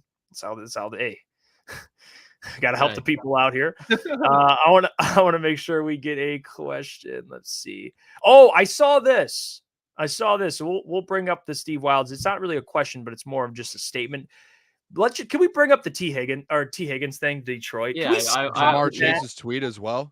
Can we stop with the T Higgins to Detroit? There is a 0.0000 squared % chance it's happening. Is that a thing? Yeah. I see a lot of people. At least in social media, not happening. It's not a thing. Not a thing at all. It's 0% squared, cubed, whatever the hell you want to say. It's done. There's no way Brad's going to trade for T Higgins and give him that amount of money. There's no way. What did Michael Pittman get? Do you guys know off the top of your head? What was it like? Oh God, it was a lot of money, but he deserved it. You got 23. No, not that it was bad, but you'd think like T would want more by millions than him. What did he got 23 a year. Oh yeah. If I'm T, T's gonna want 24 probably because he's gonna try to be a wide receiver 1 somewhere. He should go to Jacksonville for real. That's where he should go. They got Gabe Davis now. Yeah. Oh yeah, I forgot about it. I take that back. That was awful, by the way. Hey, Patriots should sign real quick. They should sign Calvin Ridley because they're going to get a new quarterback. Just sign, still a little. Who was that? Was that Jacoby Brissett just signed with the Patriots while we were on here? I think. Did he really? Oh, you went back home? Yeah, he did. 1-year deal. Gerard Mayo, I think, is going to have a good. I don't know if he's going to be a great head coach, but I think he's a good coach to acquire players with. Because it's a player's coach. I mean, he was playing a lot of these guys when they were in college, so they were watching Gerard Mayo win Super Bowls. I want to, real quick, before we get out of the show, I want to say thank you to everybody for giving the boys over at Crunch Time the vote. You know, and this poll was posted. It's roarroundup.com. They did a poll. What's the best Detroit Lions fan on YouTube? And the people showed out for the fellas. You see, I mean, it's not really close. I mean, I'm sorry. This isn't like to be disrespectful. It's just the people were supporting us, and we appreciate it. You guys are the reason we're able to do what we were able to do and entertain you guys, and we're very thankful. So we appreciate you. I'm gonna put the link in the chat too. I think it's still open to vote. I believe. Yeah, it is awesome, man. The people giving us the love, and I kept checking it. I'm like, wow, I didn't expect all this. So I wanted to say that we appreciate you guys more than you know. All the members, the viewers, for liking, for subscribing, for following us on all social media, which you can do above. We thank you. We'll be back tomorrow. We're excited. We're going to recap free agency this week. We'll have some guests on, of course, Wednesdays with John Macaroon. He'll give us some insight on some of the moves that were made this week. And we got some things cooking for you guys in terms of guests. We don't want to reveal them. You shouldn't know about them yet, but we will cook. Until then, I love you guys. I love them, and I love you guys. You three. Yeah, shout out you fellas. Great show today. I think we kind of covered everything. I don't have all my things in my notebook are scratched off. So we did a great job. We'll see you guys tomorrow. Be back 8 p.m. to 10 p.m. We'll catch you. Oh, peace. God. Thank you, Adam. Have a good one.